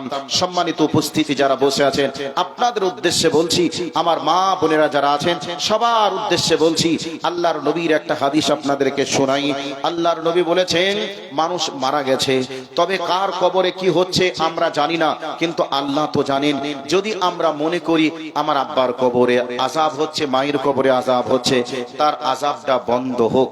মনে করে নেন যদি আপনার আব্বাকে রায়গঞ্জে ভর্তি করে রেখেছে, ডাক্তার বলছে 5,000 টাকা লাগবে, তোমার আব্বার যেটা সমস্যা সমাধান হয়ে যাবে। আমরা সকলে চেষ্টা করব কি করব না? টাকা না থাকলে জমি জায়গা বিক্রি করব, জমি জায়গা নেই লোকের কাছ থেকে সাহায্য করে হলেও আমাদের বাবা মাকে আমরা সেই অসুবিধা থেকে আমরা সুবিধা দেওয়ার চেষ্টা করব, তাদেরকে আমরা সেবা শুশ্রূষা করার চেষ্টা করব, অবশ্যই করব। তো এবার আপনাদেরকে বলছি, মনে করে নেন আব্বার কবরে আযাব হচ্ছে, মায়ের কবরে আযাব হচ্ছে, তো এই অবস্থায় আমরা সন্তান হিসাবে আমাদের কর্ম হবে তাদের জন্য দোয়া করা, তাদের জন্য দান করে তাদের কবরের শাস্তিটা মাফ হোক, এটা চাওয়া। আল্লাহর নবীর হাদিস, এই যে লাইটটা জ্বলছে, এই লাইটটা আমরা যদি এতগুলো মানুষ আছি মুখের ফাঁক দিয়ে নেভাবো, সম্ভব হবে? মুখের ফুঁক দিয়ে নিভিয়ে দিব, এটা কি নেভানো যাবে? যাবে না। যদি এর সুইচটা আছে অফ করে দিয়ে নিভতে কি সময় লাগবে? লাগবে না। তবে নবীজি বলেছেন মারা গেছে যারা, তাদের পক্ষ থেকে যারা বেঁচে আছে দুইটি কর্ম করবে, একটা হলো দান করবে, একটা হলো দোয়া করবে। দোয়া আর দান এর বিনিময়ে তাদের কবরের শাস্তি মাফ হবে। নবীজি বলছেন কেউ যদি সাদাকা করে তাদের কবরের শাস্তিটা কত জোরে মাফ হবে? ইলেকট্রিক বাল্বটা অফ করে দিলে, সুইচটা অফ করে দিলে নিভতে যেমন সময় লাগবে, তার থেকে দ্রুত গতিতে তাদের আব্বা মায়ের কবরের শাস্তিটা মাফ হবে। এইরকম অনেকের স্বামী চলে গেছে, অনেকের স্ত্রী চলে গেছে, অনেকের মা চলে গেছে, অনেকের আব্বা চলে গেছে, তাদের রুহের মাগফিরাতের জন্য এমন কেউ কি আছেন? দেখুন, দানের কথা এসেছে মানে এখন ইবলিস যাদের বন্ধু আছে তারা এই দানের কথা শুনে আর থাকবে না, চলে যাবে। তবে এই কথা শুনে যারা যাবে আসলেই তারা মুমিন মুসলমান হতে পারে না, বরং তারা ইবলিস শয়তানের বন্ধু ছাড়া কিছু নয়। কারণ এই দান নিয়ে আমরা পকেটে করে বাড়ি নিয়ে যাব না, বরং এটা মাদ্রাসার খেদমত চলবে। তো সেই মাদ্রাসার খেদমতের জন্য আল্লাহর কি কোনো গোলাম আছেন, সে ব্যক্তি কি এভাবে বলতে পারেন যে মাওলানা আমার আব্বা মারা গেছে, জানি না আমার আব্বা কি অবস্থায় আছে, তবে আমার আব্বার জন্য দোয়া করি আমার আব্বার কবরের শাস্তি মাফ হয়ে যাক। বিনিময়ে আমার নবীর হাদিস অনুযায়ী আমি আমার আব্বার মানে রুহের মাগফিরাতের জন্য সাদাকা করতে চাই।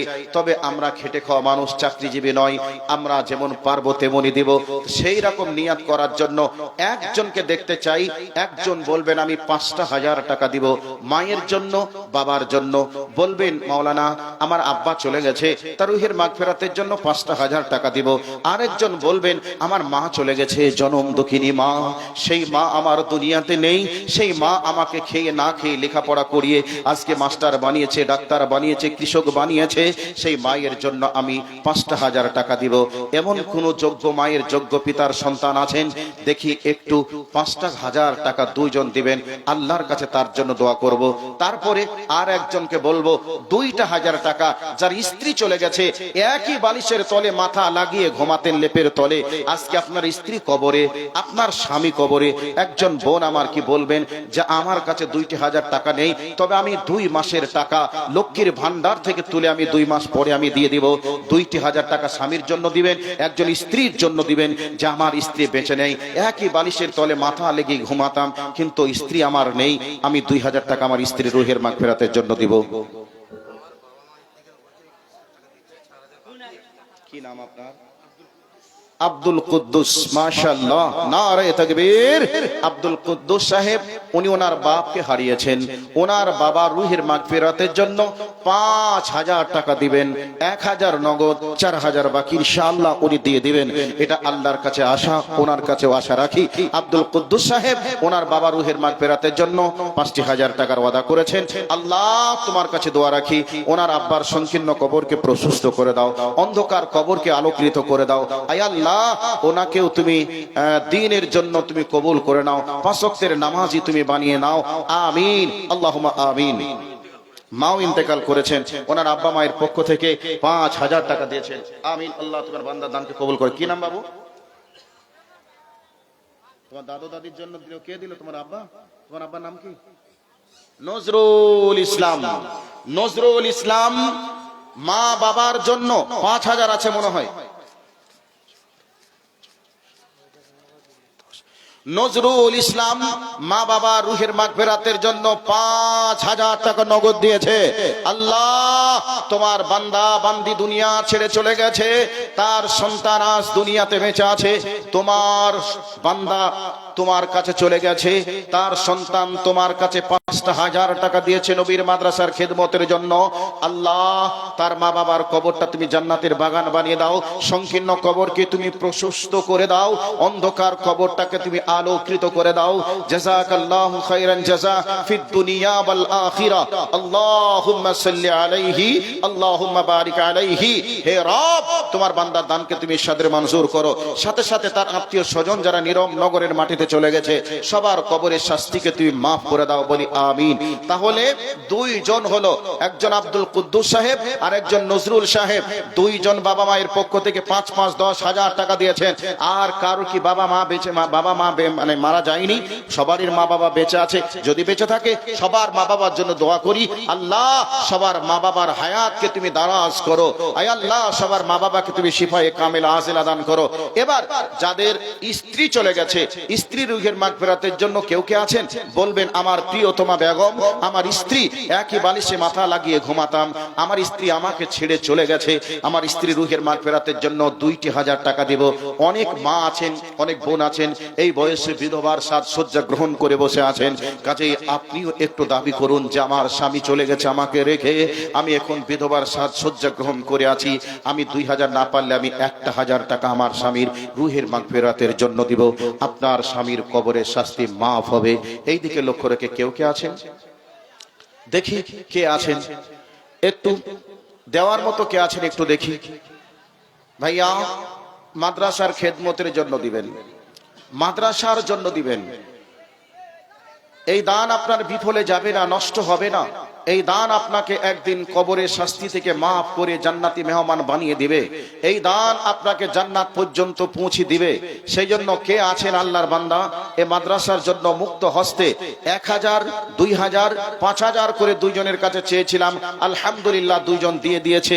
তাদের জন্য খাস করে দোয়া হবে ইনশাআল্লাহ।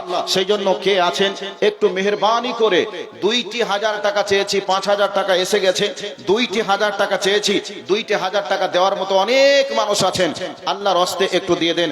আর একজন 500 টাকা নগদ দিয়েছে, মাশাআল্লাহ, জাযাকাল্লাহ খাইরান জাযা ফিদ দুনিয়া ওয়াল আখিরা। আয় আল্লাহ, তোমার বান্দা দানকে তুমি সাদরে মঞ্জুর করো। আল্লাহ, তোমার বান্দা দানকে তুমি কবুল করো, 5 ওয়াক্তের নামাজি বানিয়ে নাও, আমিন। কত দিল এই 500? সামিদুর রহমান, মনে হচ্ছে মাওলানা মানুষ, সামিদুর রহমান, উনি ওনার মায়ের রুহের মাগফিরাতের জন্য 5, উনি মাওলানা না, সাধারণ মানুষ। তো যাই হোক ভাই আমার, মাওলানার মতো পোশাক পরে বসে আছে, আল্লাহ ঈমান আমল তুমি বাড়িয়ে দাও। ওনার মায়ের জন্য সামিদুর রহমান 500 টাকা দিয়েছে। ওনার মা ওনাদেরকে রেখে নীরব নগরের মাটিতে ঘুমিয়ে আছে। আল্লাহ, ওনার মায়ের কবরটা তুমি জান্নাতের বাগান বানিয়ে দাও, সংকীর্ণ কবরকে প্রশস্ত করে দাও, আমিন, আল্লাহুম্মা আমিন। আমার মা ও বোনেরা, আপনাদেরকে বলবো 500 টাকা করে আপনারা কমপক্ষে দিবেন। দিদি যে লক্ষ্মীর ভান্ডার দেয়, ওখান থেকেও কমপক্ষে আপনারা 500 টাকা করে দেওয়ার চেষ্টা করুন, ইনশাআল্লাহ এ দান আপনাদেরকে। কি নাম তোমার ভাই? মুসা মোহাম্মদ, বাবা মারা গেছে। আয় আল্লাহ, ভাই মুসা মোহাম্মদ যুবক ছেলে, এই অবস্থায় এই বয়সে আব্বাকে হারিয়েছে। আব্বার শূন্য স্থান পূরণ কেউ পৃথিবীর করতে পারে না। আব্বাকে হারিয়ে আজকে শূন্য হয়ে আছে। আব্বার রুহের মাগফিরাতের জন্য ভাই আমার নাম মুসা মোহাম্মদ, উনি 1,000 টাকা দিয়েছে। আল্লাহ, আমার ভাই দানকে কবুল করো, ওনার আব্বাকে তুমি জান্নাতি মেহমান বানাও, সংকীর্ণ কবরকে প্রশস্ত করো, আমিন, আল্লাহুম্মা আমিন। বেনামিতে 900 টাকা দিয়েছে, বেনামিতে 900 টাকা দিয়েছে। আল্লাহ, তোমার বান্দা কি বান্দি এটা তুমি জানো।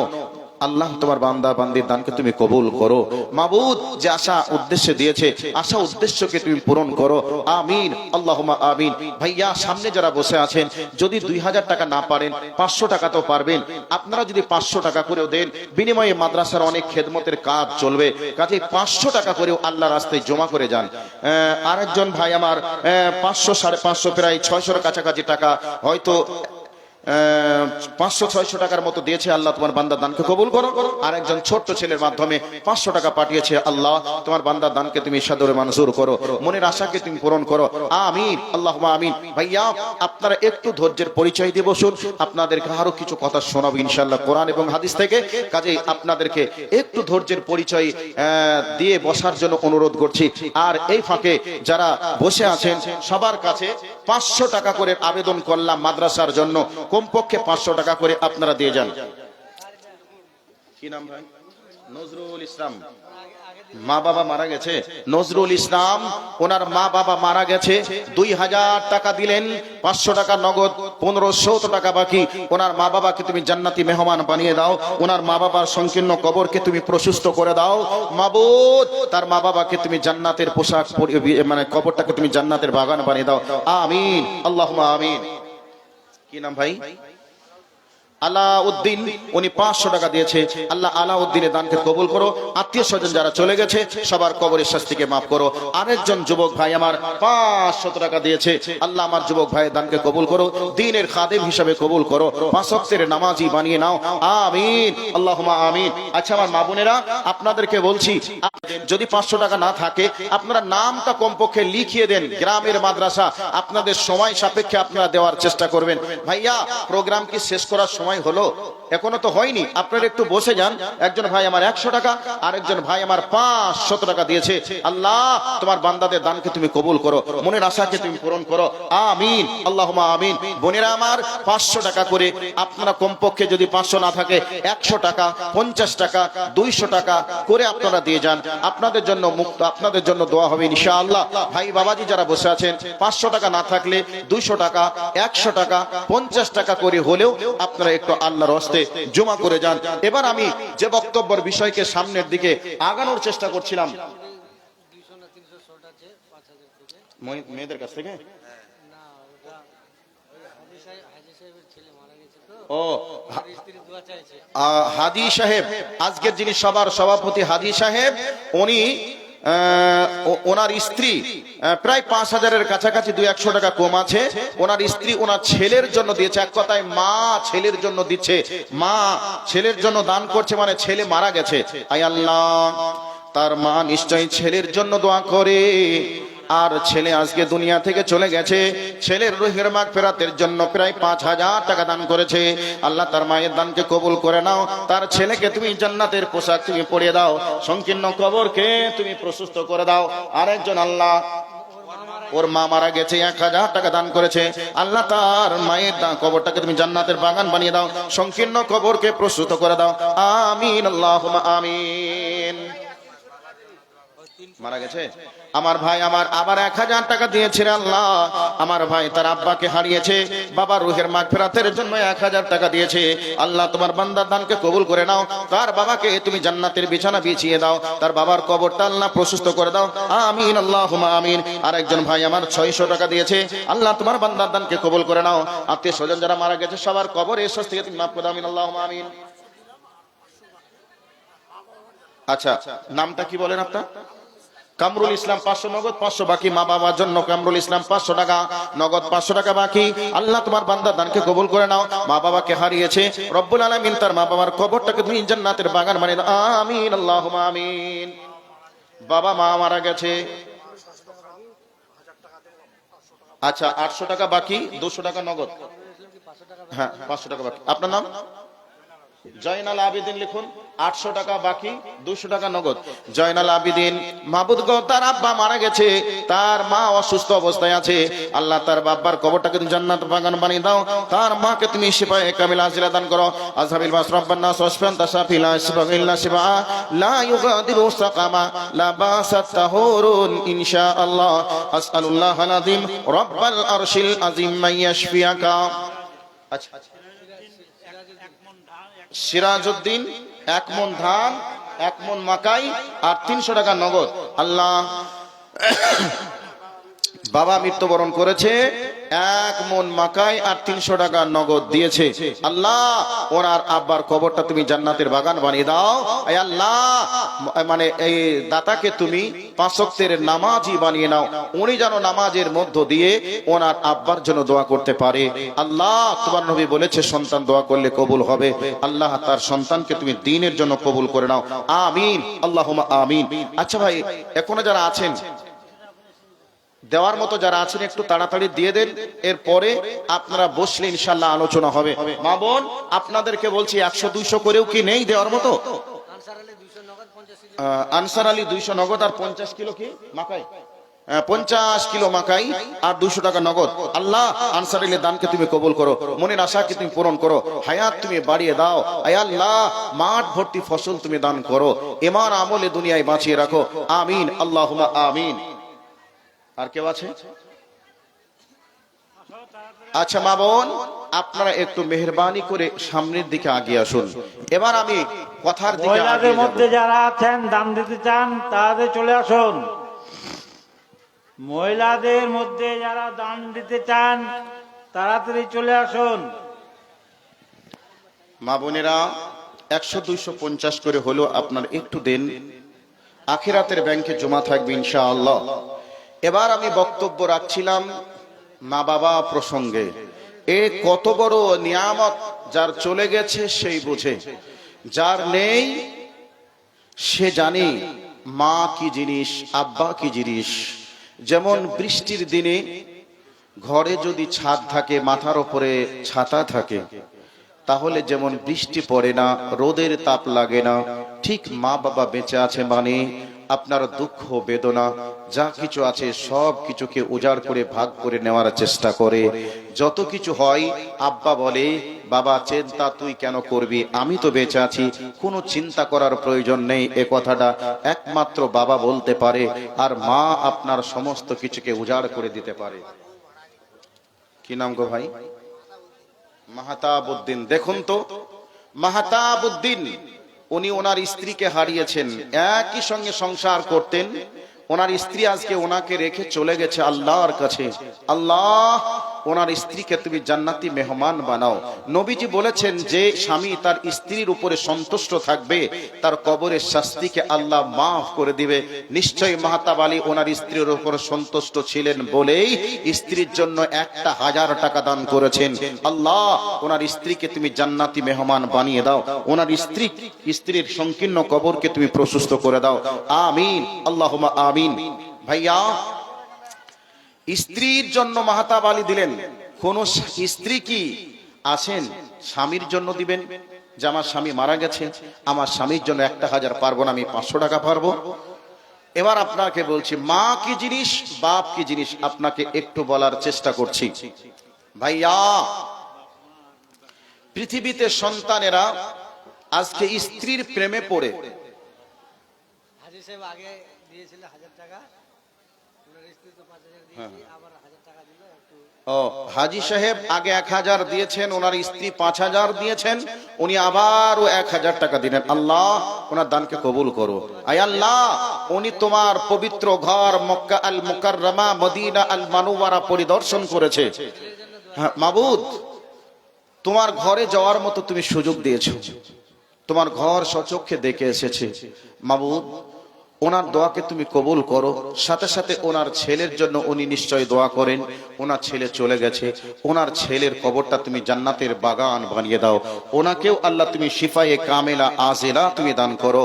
আল্লাহ ওনাকেও তুমি দ্বীনের খেদমত করার সুযোগ তুমি দাও, আমিন, আল্লাহুম্মা আমিন। ভাইয়া যারা বসে আছেন, এবার আপনাদেরকে বলছি ভালো করে কথাগুলিকে একটু শ্রবণ করার চেষ্টা করুন।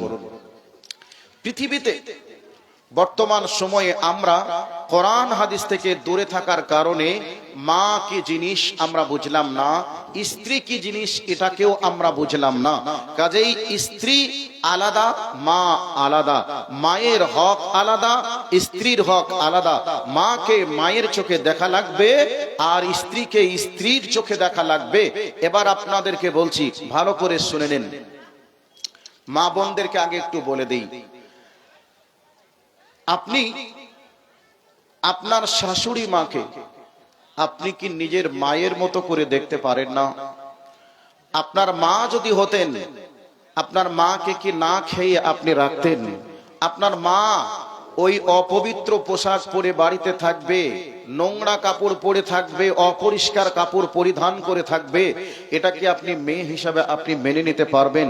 অবশ্যই পারবেন না। আপনার মাকে আপনি সুন্দর করে পরিষ্কার পরিচ্ছন্ন করে আপনি রাখতে চান, তো আপনি কি আপনার শাশুড়ি মাকে নিজের মায়ের মতো দেখতে পারেন না? অবশ্যই পারেন। কেন পারে না?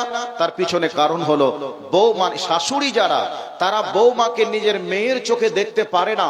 নিজের মেয়ে যদি হাজার অন্যায় করে, সেটাকে অন্যায় মনে না করে সেটাকে চাপা রাখে, তাকে ঢেকে রাখার চেষ্টা করে। ওই মা শাশুড়ির 9 মাস 10 মাসের গর্ভবতী একটা মেয়ে আছে, শ্বশুর বাড়ি থেকে এসেছে, এই 9 মাস 8 মাস 6 মাসের গর্ভবতী মেয়েকে নিয়ে এসেছে।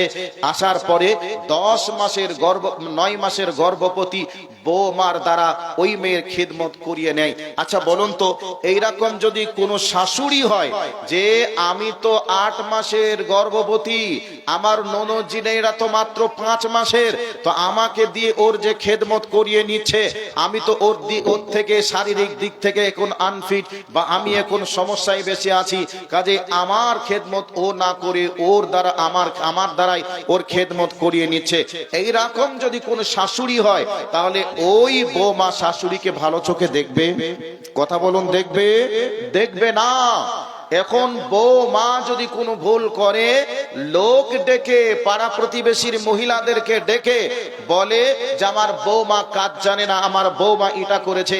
আবার মানুষ ডেকে ডেকে বলবে তোমার মা কি দিয়েছে, তোমার বাপ কি দিয়েছে, এইরকম করে বলে বলে নিজের বৌমাকে জ্বলিয়ে চাল ভাজা করে রেখেছে। এই জন্য বৃদ্ধ বয়সে ওই বৌমার কাছ থেকে আদর যত্ন থেকে বর্তমান সময়ে শাশুড়ি শ্বশুর বঞ্চিত হয়ে যায়, দেখতে চাই না। এই জন্য আপনাদেরকে বলবো, যারা শাশুড়ি মা, আপনাদেরকে বলছি, নিজের বৌমাকে নিজের মেয়ের মতো করে দেখুন।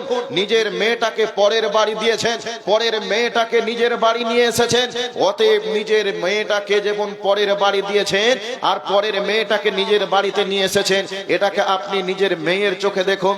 তাহলে বৃদ্ধা বয়সে আপনার বৌমা আপনাকে আম্মা বলে ডাকবে, শাশুড়ি মা বলে ডাকবে, আপনার সেবা যত্ন করার চেষ্টা করবে। আর আপনি যদি বৌমাকে জ্বালিয়ে চাল ভাজা করে রাখেন, আপনাকে বৃদ্ধ বয়সে দেখবে না। সেই জন্য বলছি, যারা শাশুড়ি মা আছেন, আপনারা আপনাদের বৌমাকে, যারা শাশুড়ি মা আছেন, আপনারা আপনাদের বৌমাকে মেয়ের চোখে দেখবেন। আর যারা বৌমা আছেন, আপনাকেও বলছি, আজকে বৌমা আছেন, আগামীকাল আপনি শাশুড়ি মা হবেন, কাজেই আপনি আপনার শাশুড়ি মাকে নিজের মায়ের চোখে দেখুন।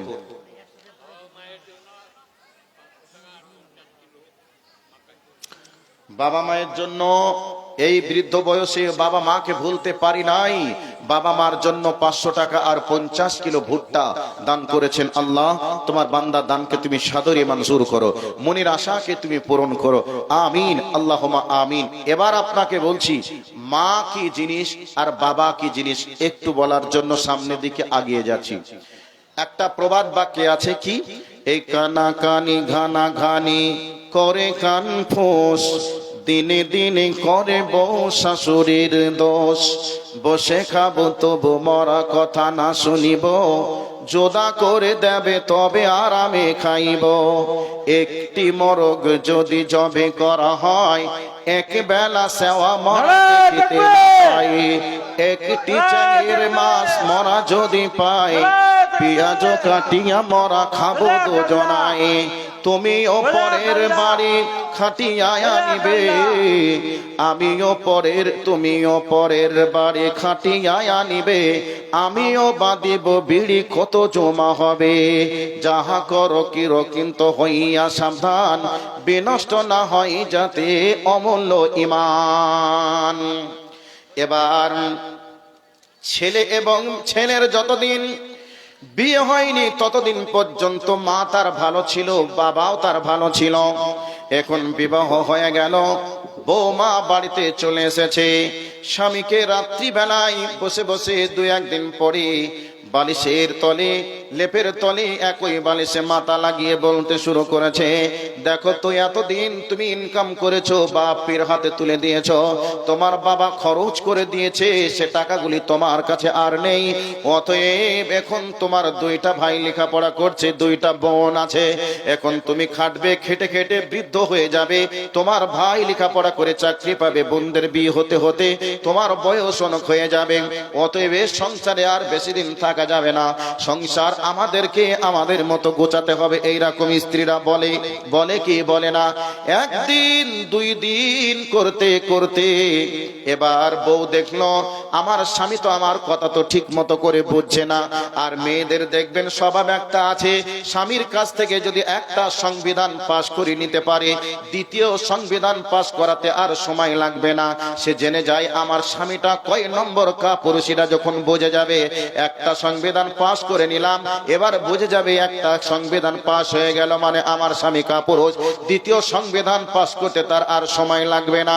এই করে করে স্বামীকে যখন বুঝিয়ে উঠতে পারে না, হঠাৎ করে মনে মনে প্ল্যান সাজিয়ে নিল, স্বামী আমার বিদেশ, স্বামী আমার মাঠে কাজ করতে গেছে, স্বামী বাড়ি আসবে মোটা মোটা চোখ করে, আর চোখ দিয়ে পানি ফেলে স্বামীর কাছে একটু অভিনয়ের ছলনায় চোখের পানি ফেলে দেব, আর স্বামীকে বলবো, স্বামী গো, তোমার মা আমার সঙ্গে এইভাবে দুর্ব্যবহার করেছে, তোমার মা আমাকে গালি দিয়েছে, আমার মা তুলে গালি দিয়েছে, বাপ তুলে গালি দিয়েছে। এই করে করে স্বামীর মেজাজটা আস্তে আস্তে খারাপ করে দিবে। এদিকে টাকার হিসাব শুনিয়েছে, আবার এদিকে মা যে খারাপ এটাও শিখিয়েছে।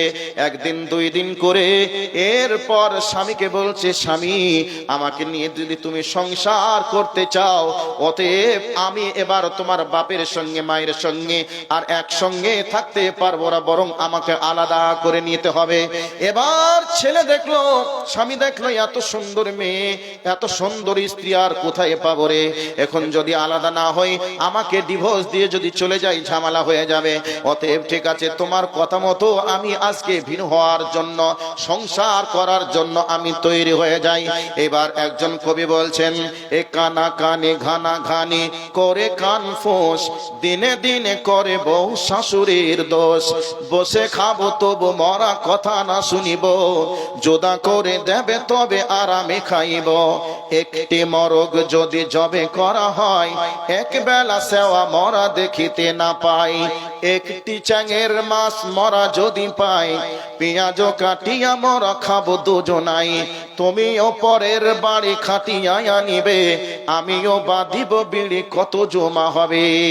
স্বামীর সঙ্গে রাতের বেলায় গোপনে পরামর্শ হয়ে গেল, কি করে আলাদা হওয়া যাবে, আমি মাকে কি করে বলবো। এই অবস্থায় শাশুড়ি দোষ করে না, এরপরে বৌমা দোষ করে, বৌমা দোষ করার পরে শাশুড়ির নামে দোষটা চাপিয়ে দেয়, এই করে করে ঝামেলা লেগে গেল। এই অবস্থায় ছেলে এবার সুযোগ পেয়ে বলছে, আম্মা গো, এতদিন তোমাদের সঙ্গে সংসারে ছিলাম, ঝামেলা ছিল না ছিলাম, এবার যতদিন থাকবো ঝামেলা বেড়ে যাবে, মা তুমি আমাকে আলাদা করে দাও, আলাদা না করে দিলে আর সংসার চলবে না। ছেলে আলাদা হয়ে গেল। স্বামীর যোগ্যতা সম্পর্কে স্ত্রী যখন বুঝে গেল, একে আমি অনাসে কাজ করে নিতে পারবো, প্রথম যেহেতু আলাদা করতে পেরেছি, মা বাবার সংসার থেকে আলাদা যেহেতু করতে পেরেছি, নিশ্চয় আমি আর একটা সংবিধান পাশ করতে চাইলে আবার একটা সংবিধান আমি পাশ করে নিতে পারবো। কিছুদিন হয়ে গেল, স্বামী স্ত্রী কিছুদিন হয়ে গেল, সংসার বাবা মায়ের বাড়ি চলতে থাকলো। এই করে করে স্ত্রী দেখলো আর শ্বশুর বাড়িতে থাকবো না, শ্বশুর বাড়িতে যদি থেকে যায় পরের বাড়িতে আমাকে আর পরের বাড়িতে স্বাধীন মতো চলতে পারবো না, এখন যদি আমার স্বামীকে নিয়ে বাপের বাড়ি ঘর জামাই চলে যেতে পারি, তাহলে আমার ইচ্ছা মতো আমি চলতে পারবো। স্বামীকে বলে দিল, স্বামী জান, তোমার মা এ বাড়িতে ভিন্ন করে থেকেও আমাকে শান্তিতে রাখে না, আমাকে জ্বালা যন্ত্রণা করে, তুমি যখন থাকো না, অতএব আমাকে নিয়ে সংসার করতে চাইলে আমার বাপের বাড়ি তোমাকে যেতে হবে। এবার দেখলো ঠিক আছে, বাপের বাড়িতেই চলে যায়, শ্বশুর বাড়ি চলে গেল। শ্বশুর বাড়িতে যাওয়ার পরে ভাবনা চিন্তা করলো, কতদিন আর জামাই হিসাবে বাড়িতে বসে বসে খেতে দিব আর খাওয়ানো যাবে, কাজে টাকা পয়সা গোছ করে দিয়ে বিদেশের মাটিতে ভিসা পাসপোর্ট লাগিয়ে বিদেশের মাটিতে বিদেশের মাটিতে পাঠিয়ে দিল। বিদেশের মাটিতে ইনকাম করে আর নিজের নিজের স্ত্রীর অ্যাকাউন্টে ছেড়ে দেয়, এদিকে মায়ের সঙ্গে কোনো সম্পর্ক নেই, বাবার সঙ্গে কোনো সম্পর্ক নেই। এই করে করে করে করে মাকে মা বলে ডাকে না, মাকে কোনোদিন একবার ফোন করেও খোঁজ নেয় না, কোনো রকমের যোগাযোগ নেই। 2 বছর পার হতে চলল, এই অবস্থায় ইনকাম করে আর এদিকে নিজের স্ত্রীর অ্যাকাউন্টে ছেড়ে দেয়, অ্যাকাউন্টের টাকা নিয়ে এদিকে তার ভাইকে বোনকে বউকে মানে ভাইকে বোনকে ভাইয়ের ছেলে বোনের ছেলেকে নিয়ে আনন্দে সংসার জীবন চলছে। এই করে করে বিদেশের মাটিতে কর্ম করে, বিদেশের মাটিতে কর্ম করতে করতে শারীরিক একটা সমস্যা দেখা দিয়েছে। শারীরিক সমস্যা দেখা দেওয়ার মাধ্যমে ডাক্তার বলে দিয়েছে আপনাকে বিদেশের মাটিতে আর থাকা চলবে না, আপনাকে চলে যেতে হবে বাড়িতে। কারণ বিদেশের মাটিতে যদি আপনি থেকে যান আপনার সেবা যত্ন করার লোক থাকবে না। আর এদিকে যদি কেউ জেনে যায় এমন একটা ছোঁয়াতি রোগ সম্পর্কে যদি আপনাকে জেনে যায় তাহলে এখানে আপনাকে মেরে দেবে, পুঁতে দেবে, নষ্ট হয়ে যাবেন। অতএব নিজের দেশে চলে যান। স্ত্রীকে ফোন লাগিয়ে বলছে, বিবি রে আমার শরীর খারাপ হয়েছে, এটা নাকি ছোঁয়াতি রোগ, তবে এই ছোঁয়াতি রোগ যে সংস্পর্শে এসে যাবে তার নাকি এই সমস্যা হয়ে যাবে, অতএব আমাকে আর বিদেশে রাখবে না, বিদেশ থেকে দেশে চলে যেতে হবে। নিজের স্ত্রী এবার চার্ট দিয়ে দিল, লিস্ট দিয়ে দিল, আমার জন্য এই জিনিস নিয়ে আসবে, আমার ভাইয়ের জন্য, মায়ের জন্য, বাবার জন্য এই জিনিসগুলো নিয়ে আসবে। এই অবস্থায় স্ত্রীকে ফোন দেয় আর এদিকে বড় বড় লিস্ট টাঙিয়ে দেয়, এটা নিয়ে আসবে, ওটা নিয়ে আসবে। মনে মনে এবার স্বামী ভাবতে লাগলো, আহারে আমার কি হবে, এটা খোঁজ না নিয়ে আমার কাছ থেকে কোনো টাকা চাই, শাড়ি চাই, কাপড় চাই, অতএব আমি কি অবস্থায় আছি, আমার জন্য তো কোনো খোঁজ নেয় না। এই অবস্থায় মনে বড় দুঃখ চলে আসলো। এখন এই অবস্থায় আমার স্ত্রী যদি এরকম হয়ে যায় আর আমার মা বাবার সঙ্গে 2 বছর হয়ে গেল কোনো খোঁজ খবর আমি নিলাম না, অতএব আমার এই দুর্দিনে এই অবস্থাতে আমার স্ত্রী, আমার শাশুড়ি, আমার শ্বশুর আমার কাছ থেকে জিনিস চাই। অতএব যাদের জন্য আজকে আমি যাদের সঙ্গে 2 বছর সম্পর্ক বন্ধ করে দিয়ে আজকে বিদেশের মাটিতে পড়ে আছি, তারা আমার কাছে কি চাই একবার খোঁজ নিয়ে দেখি। মায়ের কাছে টেলিফোন লাগালো, মায়ের কাছে ফোন দিয়ে বলছে, আম্মা জান আমি তোমার ছেলে আব্দুল সাত্তার, 2 বছর হয়ে গেল মা, আমি তোমাদের সঙ্গে যোগাযোগ করতে পারিনি মা, অতএব ডাক্তার বলে দিয়েছে আমি আর বাঁচবো না, আমার ছোঁয়াতি রোগ হয়ে গেছে, অতএব আমার কাছে যে আসবে সেই নাকি মারা যাবে মা, অতএব আমি দেশের বাড়িতে ফিরতে চাই, আমি তোমাদের জন্য কি করব একটু আমাকে বলে দাও। মা কি জিনিস এবার বলছি ভালো করে শুনে নেন, বর্তমান সময়ের বাস্তব চিত্র বলছি। এদিকে ছেলে বউয়ের কাছে ফোন লাগায়, এটা দাও, ওটা দাও, সেটা দাও, তার জন্য মোটা মোটা তার কাছে দাবি জানাই। এদিকে ছেলে বুক ভরা বেদনা নিয়ে মায়ের কাছে ফোন লাগিয়ে দেখতে চাইলো মা কি বলে একবার দেখি। যদি মাও আমার কাছে জিনিস চায় তাহলে আমি আর দেশে যাব না, এখানেই গায়ে কেরাসিন তেল ঢেলে দিশলাইয়ের আগুন জ্বালিয়ে নিজেকে পুড়িয়ে দুনিয়ার বুক থেকে বিদায় করব, কি করে আর যাব। মায়ের কাছে ফোন লাগানোর পরে মা তখন বলছে, বেটা কবে থেকে হয়েছে, তুমি ডাক্তার কি দেখাওনি? ছেলে তখন বলছে, মা আমি ডাক্তার দেখিয়েছি, ডাক্তার বলেছে আর ভালো হবে না, অতএব আমি অমুক দিনে আমি ঢাকা এয়ারপোর্টে নামবো, অতএব তুমি এসো ঢাকা এয়ারপোর্টে, তোমার মুখটা আমি একবার দেখবো, যেহেতু তোমাকে 2 বছর থেকে আমি মা বলে ডাকিনি, তোমার চেহারাটাও আমি দেখিনি, আমি তো আর বাঁচবো না, তোমাকে আমি শেষবারের জন্য দেখতে চাই, তুমি একটু আমার শেষ চেহারাটা তুমি দেখবে। এদিকে মা সন্তানের জন্য রাতের অন্ধকারে উঠে আল্লাহর কাছে দোয়া করে, বাপ দোয়া করে। এদিকে বাড়িতে টাকা নেই, মা বাপ কুরবানির ছাগল রেখেছে, ওই ছাগল বিক্রি করে দিয়ে টাকা নিয়ে রেডি, ছেলেকে ডাক্তার দেখাবো, না হয় জমি জায়গা বিক্রি করেও ছেলেকে ডাক্তারের দিকে সুস্থ করার চেষ্টা করব। এদিকে ঢাকা এয়ারপোর্টে নামবে, এদিকে শ্বশুর শাশুড়ি সবাই যেন এয়ারপোর্টে এসে রেডি। দূর থেকে জিজ্ঞাসা করছে, তুমি যা আসলে তোমার লাগেজ কই, ব্যাগ তো কই দেখলাম না, তুমি কি তাহলে আমার মায়ের জন্য এই কাপড়টা নিয়ে আসনি?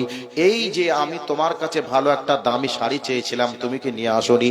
এই অবস্থায় ছেলেটা হতভম্ব হয়ে দাঁড়িয়ে বলছে, আহারে আমি 2 বছর ইনকাম করে সব টাকা তোদেরকে দিলাম, আর আজকে আমার কি হবে এটা তুই একবারও ভাবলি না, টাকার জন্য জিনিসের জন্য ভাবছিস। আমার থেকে তোর কাছে টাকাটাই কি বড়, জিনিসটাই কি বড়। স্ত্রীটা তখন বলছে, যদি আমি জানতাম তুমি কিছু নিয়ে আসবে না, খালি হাতে আসবে, তোমার মতো স্বামীর মুখ দেখতে আমি এয়ারপোর্টে আসতাম না। স্বামীকে ত্যাগ করে রাস্তা দিয়ে চলে যেতে শুরু করলো। পিছন দিক থেকে মা যেন চাতক পাখির মতো চেয়ে চেয়ে দেখছে। এদিকে সন্তান মনে মনে ভাবছে, আমি উঠবো কোথায়, বউ তো আমাকে পরিচয় না দিয়ে চলে গেল, শ্বশুর বাড়িতে যাওয়ার মতো তো কোনো রাস্তা নেই, আমার মা বাবার বাড়িতেই বা আমি কি করে উঠবো। এদিকে ওদিকে তাকাই, আমার মা কি এসেছে, আমার বাপ কি এসেছে, একটু দেখি। এদিক ওদিকে খুঁজে যখন না পেয়ে ছেলে হতাশ হয়ে নিরাশ হয়ে মনে মনে সিদ্ধান্ত, এখন আমার মরা ছাড়া, আত্মহত্যা ছাড়া কোনো উপায় নেই। শেষ পর্যন্ত যখন নিরাশ হয়ে চলে যাচ্ছে, আত্মহত্যা করবে, পিছন থেকে ছেলে মা ডাক দিয়ে বলছে, আব্দুস সাত্তার। আওয়াজটা যখন শুনেছে, 2 বছর পর মায়ের কণ্ঠের আওয়াজ ছেলে শুনছে, পিছন দিক থেকে তাকিয়ে দেখছে মা। তখন ছেলে মাকে বলছে, মা আমি তো তোমাদের জন্য কিছু নিয়ে আসতে পারিনি, তোমরাও কি আমার কাছ থেকে জিনিস চাইবে? 2 বছর পরে আমি বাড়ি আসছি, আজকে আমার স্ত্রী আমার কাছ থেকে জিনিস পেল না বলে আমাকে সঙ্গ ত্যাগ করে পরিচয় না দিয়ে চলে গেল, তোমরাও কি আমার কাছে জিনিস চাইবে? ছেলেকে তখন বলছে, বাপ কলিজার টুকরা নয়নের পুতুলি সন্তান, তোমাকে 2 বছর পরে যে আমি দেখতে পেয়েছি, তুমি মা বলে ডেকেছো, এটাই আমার কাছে অনেক কিছু পাওয়ার। কাজেই তোমার কাছে আমি কিচ্ছু চাই না, তুমি সুস্থ হয়ে আমার বুকে ফিরে এসো, এটাই আমি চাই। মা আমার কাছে কোনো, তখন ছেলেকে জড়িয়ে ধরতে চাইলো, তখন ছেলে বলছে, মা আমার ছোঁয়াতি রোগ, আমার রোগ, যে রোগ আমাকে ধরেছে এটা ছোঁয়াতি রোগ, আমাকে স্পর্শ করলে তুমি আমার মতো রোগী হয়ে যাবে। মা তখন বলছে, বেটা আমার রোগ হবে, তোমাকে দেখে লাভ নেই, বেটা তুমি মরে যাবে, আমি বেঁচে থেকে আর কি করব। কাজেই আমি আল্লাহর কাছে দোয়া রাখি তুমি সুস্থ হবে, কাজেই তুমি আমার বুকের সঙ্গে জড়িয়ে একবার মা বলে ডাকো, শেষ ডাকটা আমি শুনতে চাই, তাতে আমি মরি কি বাঁচি তোমার দেখে কোনো লাভ নেই। এ হচ্ছে মা। পৃথিবীতে নিঃস্বার্থ কেউ যদি আপনাকে ভালোবাসে তিনিই হলেন মা, দ্বিতীয় যদি কেউ আপনাকে ভালোবাসে তিনি হলেন বাপ। পৃথিবীতে যত যারা আছে সবাই আপনাকে স্বার্থের জন্য ভালোবাসে। ছেলেকে আপনি ছেলে যা চাইবে যদি দিতে না পারে, আপনাকে বাপ বলে ঠিক মতো করে ডাকবে না, ভাই হিসাবে ভাইকে না দিতে পারলেও আপনাকে ডাকবে না, আর বোন হিসাবে আপনি ভাই হিসাবে বোনকে না দিতে পারলেও আপনাকে ভাই হিসাবে ডাকবে না। ঠিক স্ত্রী এমন একটা জিনিস, আল্লাহ তাকে এমন একটি সম্পর্কে বন্ধনে আবদ্ধ করেছে, নবীজি বলেছেন, লান তারা মুতাহাব্বাইনা মিসলান নিকাহ। এইরকম প্রেম প্রীতি ভালোবাসা আমি দেখিনি, যেই রকম প্রেম প্রীতি ভালোবাসা লুকিয়ে আছে বিবাহ বন্ধনের মাধ্যমে। কাজেই অনেক স্ত্রী আছে স্বামীর জীবন চলে যাবে তবু স্বামীকে আগলে রাখতে চাই, আবার অনেক স্ত্রী এমনও আছে স্বামী আর সুস্থ হবে না, স্বামী আর ইনকাম করতে পারবে না, তখন বলে তোমার মতো এরকম স্বামীর কাছে থেকে আমার লাভ কি হবে, তোমার আমি সেবা যত্ন করতে পারবো না, তুমি থাকো আমি চললাম। এইরকম আমরা নাটকের মাধ্যমে, ভিডিওর মাধ্যমে আমরা শত শত দেখছি, বাস্তবেও এরকম আমরা দেখছি কি দেখছি না? তো পৃথিবীতে নিঃস্বার্থ ভালোবাসার একটাই সম্পদ, সেটা হচ্ছে মা, তারপরে হচ্ছে বাপ। কিন্তু আজকে সেই মাকে সেই বাপকে আমরা ভুলে গিয়ে বউ নিয়ে, ছেলে নিয়ে, মেয়ে নিয়ে আমরা পাগলের মতো দুনিয়া করছি।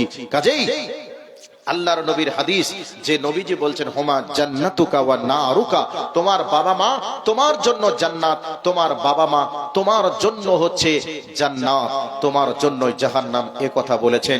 এবার আপনাকে একটা হাদিস শোনাচ্ছি। হারিস বিন নওমান রাদিয়াল্লাহু তাআলা আনহু, তিনি দুনিয়াতে বেঁচে আছে, এর পরেও আল্লাহর নবী মিরাজে গিয়ে দেখলেন যে হারিস বিন নওমান জান্নাতের ভিতরে সাদা পোশাক পরে গুনগুন করে তেলাওয়াত করছে আর ঘুরে বেড়াচ্ছে। এমতো অবস্থায় জিজ্ঞাসা করলেন হারিস, ওই ব্যক্তিকে, জিবরাইলকে জিজ্ঞাসা করলেন, মান হুয়া রাজুল, এই ব্যক্তিটা কে? তখন জিবরাইল বললেন, হুয়া হারিস বিন নওমান, এ হচ্ছে হারিস বিন নওমান। জিজ্ঞাসা করা হলো, এ ব্যক্তি এমন কি আমল করে যে আমার আগেই জান্নাতে? তখন বললেন, হুয়া আবারান নাসিবে উম্মিহি, ওর মায়ের সঙ্গে ভালো ব্যবহার করার কারণে আজকে এই জান্নাতের মধ্যে চলে এসেছে। সম্মানিত উপস্থিতি, আপনাদেরকে বলতে চাই, আপনি মা বাবার খেদমতটা যে মূল্যে পারবেন সেভাবে আপনি খেদমত করার চেষ্টা করেন। মা বাবা বৃদ্ধ বৃদ্ধা হয়ে গেছে, মা বাবার যা লাগবে পূরণ করুন। মা বাবার হাতে পায়ে তেল মালিশ করে মা বাবার হাত পা আপনাকে একটু প্রয়োজনে ডলে দিতে হতে পারে, মেসেজ করে দিলে হতে পারে। এইরকম ভাবে মা বাবার খেদমত করার চেষ্টা আমাকে আপনাকে করতে হবে। সম্মানিত উপস্থিতি, বলার অনেক কিছু, ধারাবাহিকভাবে কোরআন এবং হাদিস নিয়ে আপনাদের কাছে উপস্থিত হয়েছিলাম। ভেবেছিলাম যে এই বিষয়ে চূড়ান্ত একটা দিক নির্দেশনা দেওয়ার চেষ্টা করব। মানুষ আজকে আমরা ইবাদত করি, আল্লাহর ইবাদত করি, ইবাদত করার পরেও মা বাবা যে তার পরে পরে একটা নেক শ্লোক ব্যবহারের একটা সম্মানিত পাত্র, তাদের সঙ্গে ভালো ব্যবহার করতে হয়, এটা আমরা ভুলে যাই। কাজে এই দিকে একটা চূড়ান্ত দিক নির্দেশনা দেওয়ার নিয়াত করে আজকে আমি উপস্থিত হয়েছিলাম, কিন্তু সামনে উপস্থিত শ্রোতা না থাকার কারণে বিষয়টা ইনকমপ্লিট হয়ে গেছে। পরিশেষে আল্লাহর কাছে দোয়া রাখি, আল্লাহ আমাদেরকে কোরআন সুন্নাহর মানার পাশাপাশি আমাদের বাবা মার তুমি হায়াত দারাজ করো, পাশাপাশি আমাদের মা বাবার খেদমত করতে পারি সে তৌফিক তুমি দান করো। সকলে বলি আমিন। ভাইয়া, আবার কোন দিন যদি কোনো সময় কোরআনের এই ময়দানে দেখা হয়, আবারও কোনো একটা বিষয় নিয়ে আলোচনা করব।